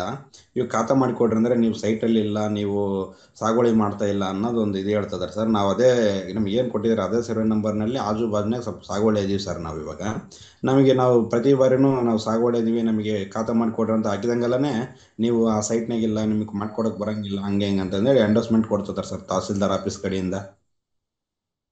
ನೀವು ಹೈಕೋರ್ಟಿಗೆ ಒಂದು ರಿಟ್ ಆಫ್ ಮೆಂಡಾಮಸ್ ಅಂತ ಅರ್ಜಿ ಹಾಕಿ under article 226 of Indian constitution writ of mandamus ಹಾಕಿ, ಈ ಸರ್ಕಾರಿ ಅಧಿಕಾರಿಗಳು ತಮ್ಮ ಶಾಸನಾತ್ಮಕ ಅಧಿಕಾರವನ್ನ ಚಲಾಯಿಸಲಿಕ್ಕೆ ವಿಫಲರಾಗಿದ್ದಾರೆ ಅಥವಾ ವಿಳಂಬ ಮಾಡ್ತಾ ಇದ್ದಾರೆ, ಅವರಿಗೆ ನಮಗೆ ಖಾತೆ ಮಾಡಲಿಕ್ಕೆ ನಿರ್ದೇಶನ ನೀಡಿ ಅಂತ ನೀವು ರಿಟ್ ಆಫ್ ಮೆಂಡಾಮಸ್ ಅನ್ನ ಹೈಕೋರ್ಟ್ ಅಲ್ಲಿ ಹಾಕ್ಲಿಕ್ಕೆ ಅವಕಾಶ ಇದೆ.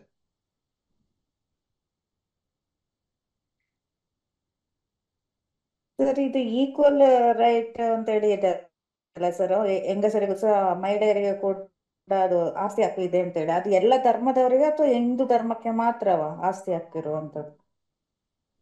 ನಮ್ಮ ದೇಶದಲ್ಲಿ ಪರ್ಸನಲ್ ಲಾಸ್ ಅಂತ ಇದೆ, ಕೆಲವೊಂದು ಜನರಲ್ ಲಾಸ್ ಅಂತ ಇದೆ. ಸೊ ಜನರಲ್ ಲಾಸ್ ಯಾವ ಅಂದ್ರೆ ಭಾರತೀಯ ದಂಡ ಸಂಹಿತೆ ಇರ್ಬೋದು, ಭಾರತೀಯ ಸಾಕ್ಷ್ಯ ಅಧಿನಿಯಮ ಇರ್ಬೋದು, CRPC ಇರ್ಬೋದು, ಟ್ರಾನ್ಸ್ಫರ್ ಆಫ್ ಪ್ರಾಪರ್ಟಿ ಆಕ್ಟ್ ಇರ್ಬೋದು, ಕಾಂಟ್ರಾಕ್ಟ್ ಆಕ್ಟ್ ಇರ್ಬೋದು, ನೆಗೋಷಿಯಬಲ್ ಇನ್ಸ್ಟ್ರೂಮೆಂಟ್ ಆಕ್ಟ್ ಇರ್ಬೋದು, ಇಂಡಿಯನ್ ರಿಜಿಸ್ಟ್ರೇಷನ್ ಆಕ್ಟ್ ಇರ್ಬೋದು, ಇಂಡಿಯನ್ ಸ್ಟ್ಯಾಂಪ್ ಆಕ್ಟ್ ಇರ್ಬೋದು, ಇವೆಲ್ಲ ಜನರಲ್ ಲಾಸ್, ಇವು ಎಲ್ಲ ಭಾರತೀಯರಿಗೂ ಅನ್ವಯ ಆಗ್ತದೆ. ಅದ್ರ ಜೊತೆಗೆ ಪರ್ಸನಲ್ ಲಾಸ್ ಅಂತ ಇದಾವೆ. ಪರ್ಸನಲ್ ಲಾಸ್ ಅಂದ್ರೆ ಮದುವೆ, ವಿವಾಹ, ವಿಚ್ಛೇದನ, ಮಕ್ಕಳ ಮೇಂಟೆನೆನ್ಸು, ಇನ್ಹೆರಿಟೆನ್ಸು, ಸಕ್ಸೆಷನ್ನು, ಇಂಥವೆಲ್ಲ ಪರ್ಸನಲ್ ಲಾಸ್. ಸೊ ನಮ್ಮಲ್ಲಿ ಪರ್ಸನಲ್ ಲಾಸ್ ಇರೋದ್ರಿಂದ ಇದು ನಾವು ಹಿಂದೂ ಸೆಕ್ಷನ್ 6 ತಿದ್ದುಪಡಿನ ತಂದಿದ್ದೇವೆ. ಸೊ ಆದ್ರಿಂದ ಈ ಕಾನೂನು ಹಿಂದೂಗಳಿಗೆ ಮಾತ್ರ ಅನ್ವಯ ಆಗ್ತದೆ. ಸೊ ಮೊಹಮ್ಮದಿಯರಿಗೆ ಅವ್ರದೇ ಆದಂತಹ ಪರ್ಸನಲ್ ಲಾಸ್ ಇದಾವೆ. ಅದರಿಂದ ಅವರ ಮಹಮ್ಮದೀಕರಣ ಪ್ರಕಾರ ಅವರ ವಿವಾಹ, ವಿಚ್ಛೇದನೆ, ಮೇಂಟೆನೆನ್ಸು, ಇನ್ಹೆರಿಟೆನ್ಸು, ಸಕ್ಸೆಷನ್ನು ಅವರ ಕಾನೂನಿನ ಪ್ರಕಾರ ಅವರಿಗೆ ಅವು ಲಾಗಾಗ್ತವೆ. ಎಲ್ಲರಿಗೂ ಒಂದೇ ಕಾನೂನ ತರಬೇಕು ಅಂತ ಡೈರೆಕ್ಟಿವ್ ಪ್ರಿನ್ಸಿಪಲ್ಸ್ ಆಫ್ ಸ್ಟೇಟ್ ಪಾಲಿಸಿಯಲ್ಲಿ ಆರ್ಟಿಕಲ್ 44ದಲ್ಲಿ ಸಂವಿಧಾನ ಹೇಳಿದೆ. ಅಂದ್ರೆ ಸಮಾನ ನಾಗರಿಕ ಸಂಹಿತೆಯನ್ನ ನಮ್ಮ ದೇಶದಲ್ಲಿ ಜಾರಿ ತರಬೇಕು ಅಂತ ಡೈರೆಕ್ಟಿವ್ ಪ್ರಿನ್ಸಿಪಲ್ ಸ್ಟೇಟ್ ಪಾಲಿಸಿಯಲ್ಲಿ ಹೇಳಿದೆ. ಬಟ್ ಆದ್ರೂ ಕೂಡ ಇಲ್ಲಿವರೆಗೆ ಅದನ್ನ ಸಂಸತ್ತು ಜಾರಿ ತರಲಿಕ್ಕೆ ಸಾಧ್ಯ ಆಗಿಲ್ಲ.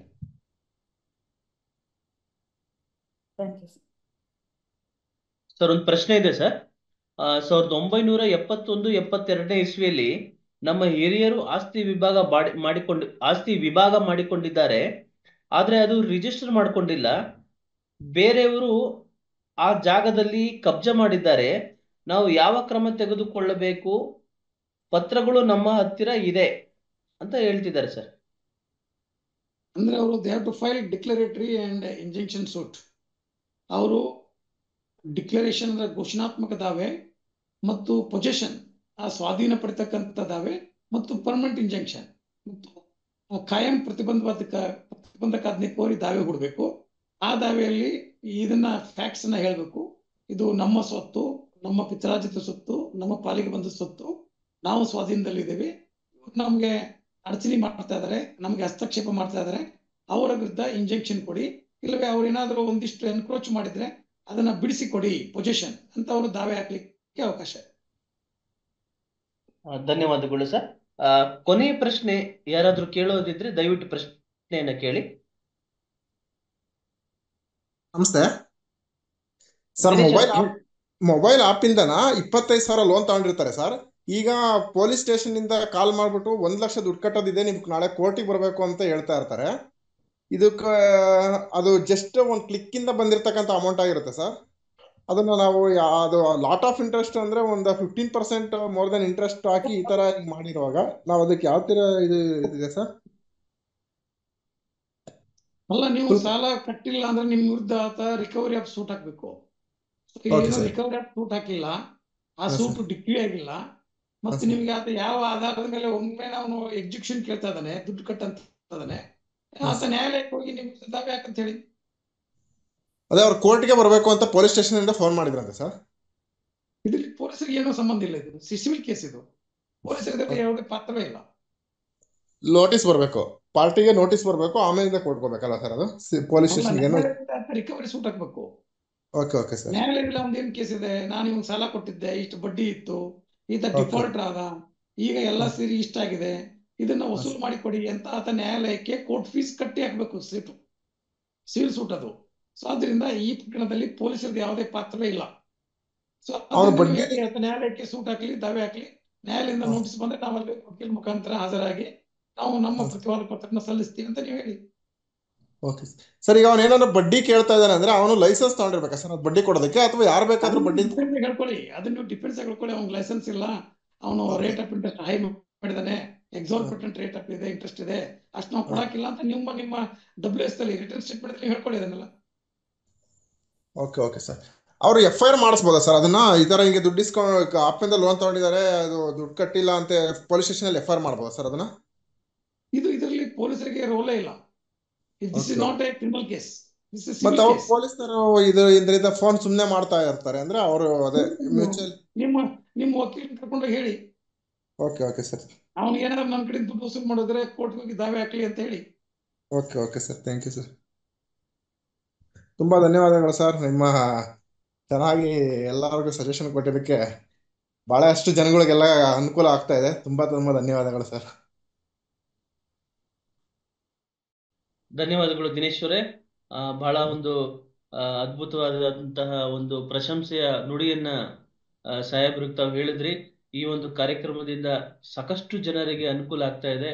ಇನ್ನೂ ಹೆಚ್ಚು ಜನರಿಗೆ ಈ ಒಂದು ಕಾರ್ಯಕ್ರಮ ರೀಚ್ ಆಗ್ಬೇಕು, ಅದಕ್ಕೆ ತಮ್ಮ ಸಹಕಾರ ಬೇಕು. ಈ ವಿಚಾರವನ್ನ ತಾವು ತಮ್ಮ ಸ್ನೇಹಿತರಿಗೆ, ತಮ್ಮ ಬಂಧು ಬಾಂಧವರಿಗೆ ಈ ವಿಚಾರವನ್ನ ತಿಳಿಸಿ ಉಚಿತವಾಗಿ ಒಂದು ಕನ್ಸಲ್ಟೇಷನ್ ಪ್ರೋಗ್ರಾಮ್ ನಾವು ನಡೆಸ್ಕೊ ಬರ್ತಾ ಇದ್ದು, ಈ ಒಂದು ಕಾರ್ಯಕ್ರಮ ಬಹಳಷ್ಟು ಯಶಸ್ವಿಗೊಂಡಿದೆ. ಈ ಕಾರ್ಯಕ್ರಮದ ರೂವಾರಿಯಾದಂತಹ ಡಾಕ್ಟರ್ ಬಾಬಾ ಸಾಹೇಬ್ ಜಿನರಾಳ್ಕರ್ ಅವರು ಇಷ್ಟು ಏನು ವಿಶ್ರಾಂತ ಸಂದರ್ಭದಲ್ಲೂ ಸಹ ಒಂದು ಜನರ ಒಂದು ಅಭಿವೃದ್ಧಿಗೆ, ಜನರ ಒಂದು ಶ್ರೇಯಸ್ಸಿಗೆ ಈ ಒಂದು ಕಾರ್ಯಕ್ರಮವನ್ನ ಮಾಡಿಕೊಡ್ತಾ ಇದ್ದಾರೆ. ಸೊ ಅವ್ರಿಗೆ ನಾವು ತುಂಬಾ ಹೃದಯದಿಂದ ಅಭಿನಂದನೆಗಳನ್ನ, ತುಂಬಾ ಹೃದಯದಿಂದ ಒಂದು ಕೃತಜ್ಞತೆಗಳನ್ನ ನಾವು ಅರ್ಪಿಸೋಣ. ಸೊ ಈ ಒಂದು ಕಾರ್ಯ ಸಾಹೇಬರ ಕಡೆಯಿಂದ ಮುಂದುವರಿಲಿ ಅಂತ ಹೇಳ್ತಾ, ಸೊ ಇವತ್ತಿನ ಕಾರ್ಯಕ್ರಮವನ್ನ ಇಲ್ಲಿಗೆ ನಾನು ನಿಲ್ಲಿಸ್ತಾ ಇದ್ದೀನಿ. ಪ್ರಶ್ನೆಗಳಿದ್ರೆ ದಯವಿಟ್ಟು ನೆಕ್ಸ್ಟ್ ಬರುವಂತಹ ಭಾನುವಾರ ನಾವು ಆ ಪ್ರಶ್ನೆಗಳಿಗೆ ಉತ್ತರವನ್ನು ಪಡೆಯೋಣ ಅಂತ ಹೇಳ್ತಾ, ಸೊ ಎಲ್ರಿಗೂ ಶುಭವಾಗ್ಲಿ ಅಂತ ಹೇಳ್ತಾ ಈ ಒಂದು ಕಾರ್ಯಕ್ರಮಕ್ಕೆ ಇವತ್ತು ನಾವು ಮುಕ್ತಾಯವನ್ನ ಮಾಡ್ತಾ ಇದೀವಿ. ಧನ್ಯವಾದಗಳು ಸರ್. ಜೈ ಹಿಂದ್ ಸರ್.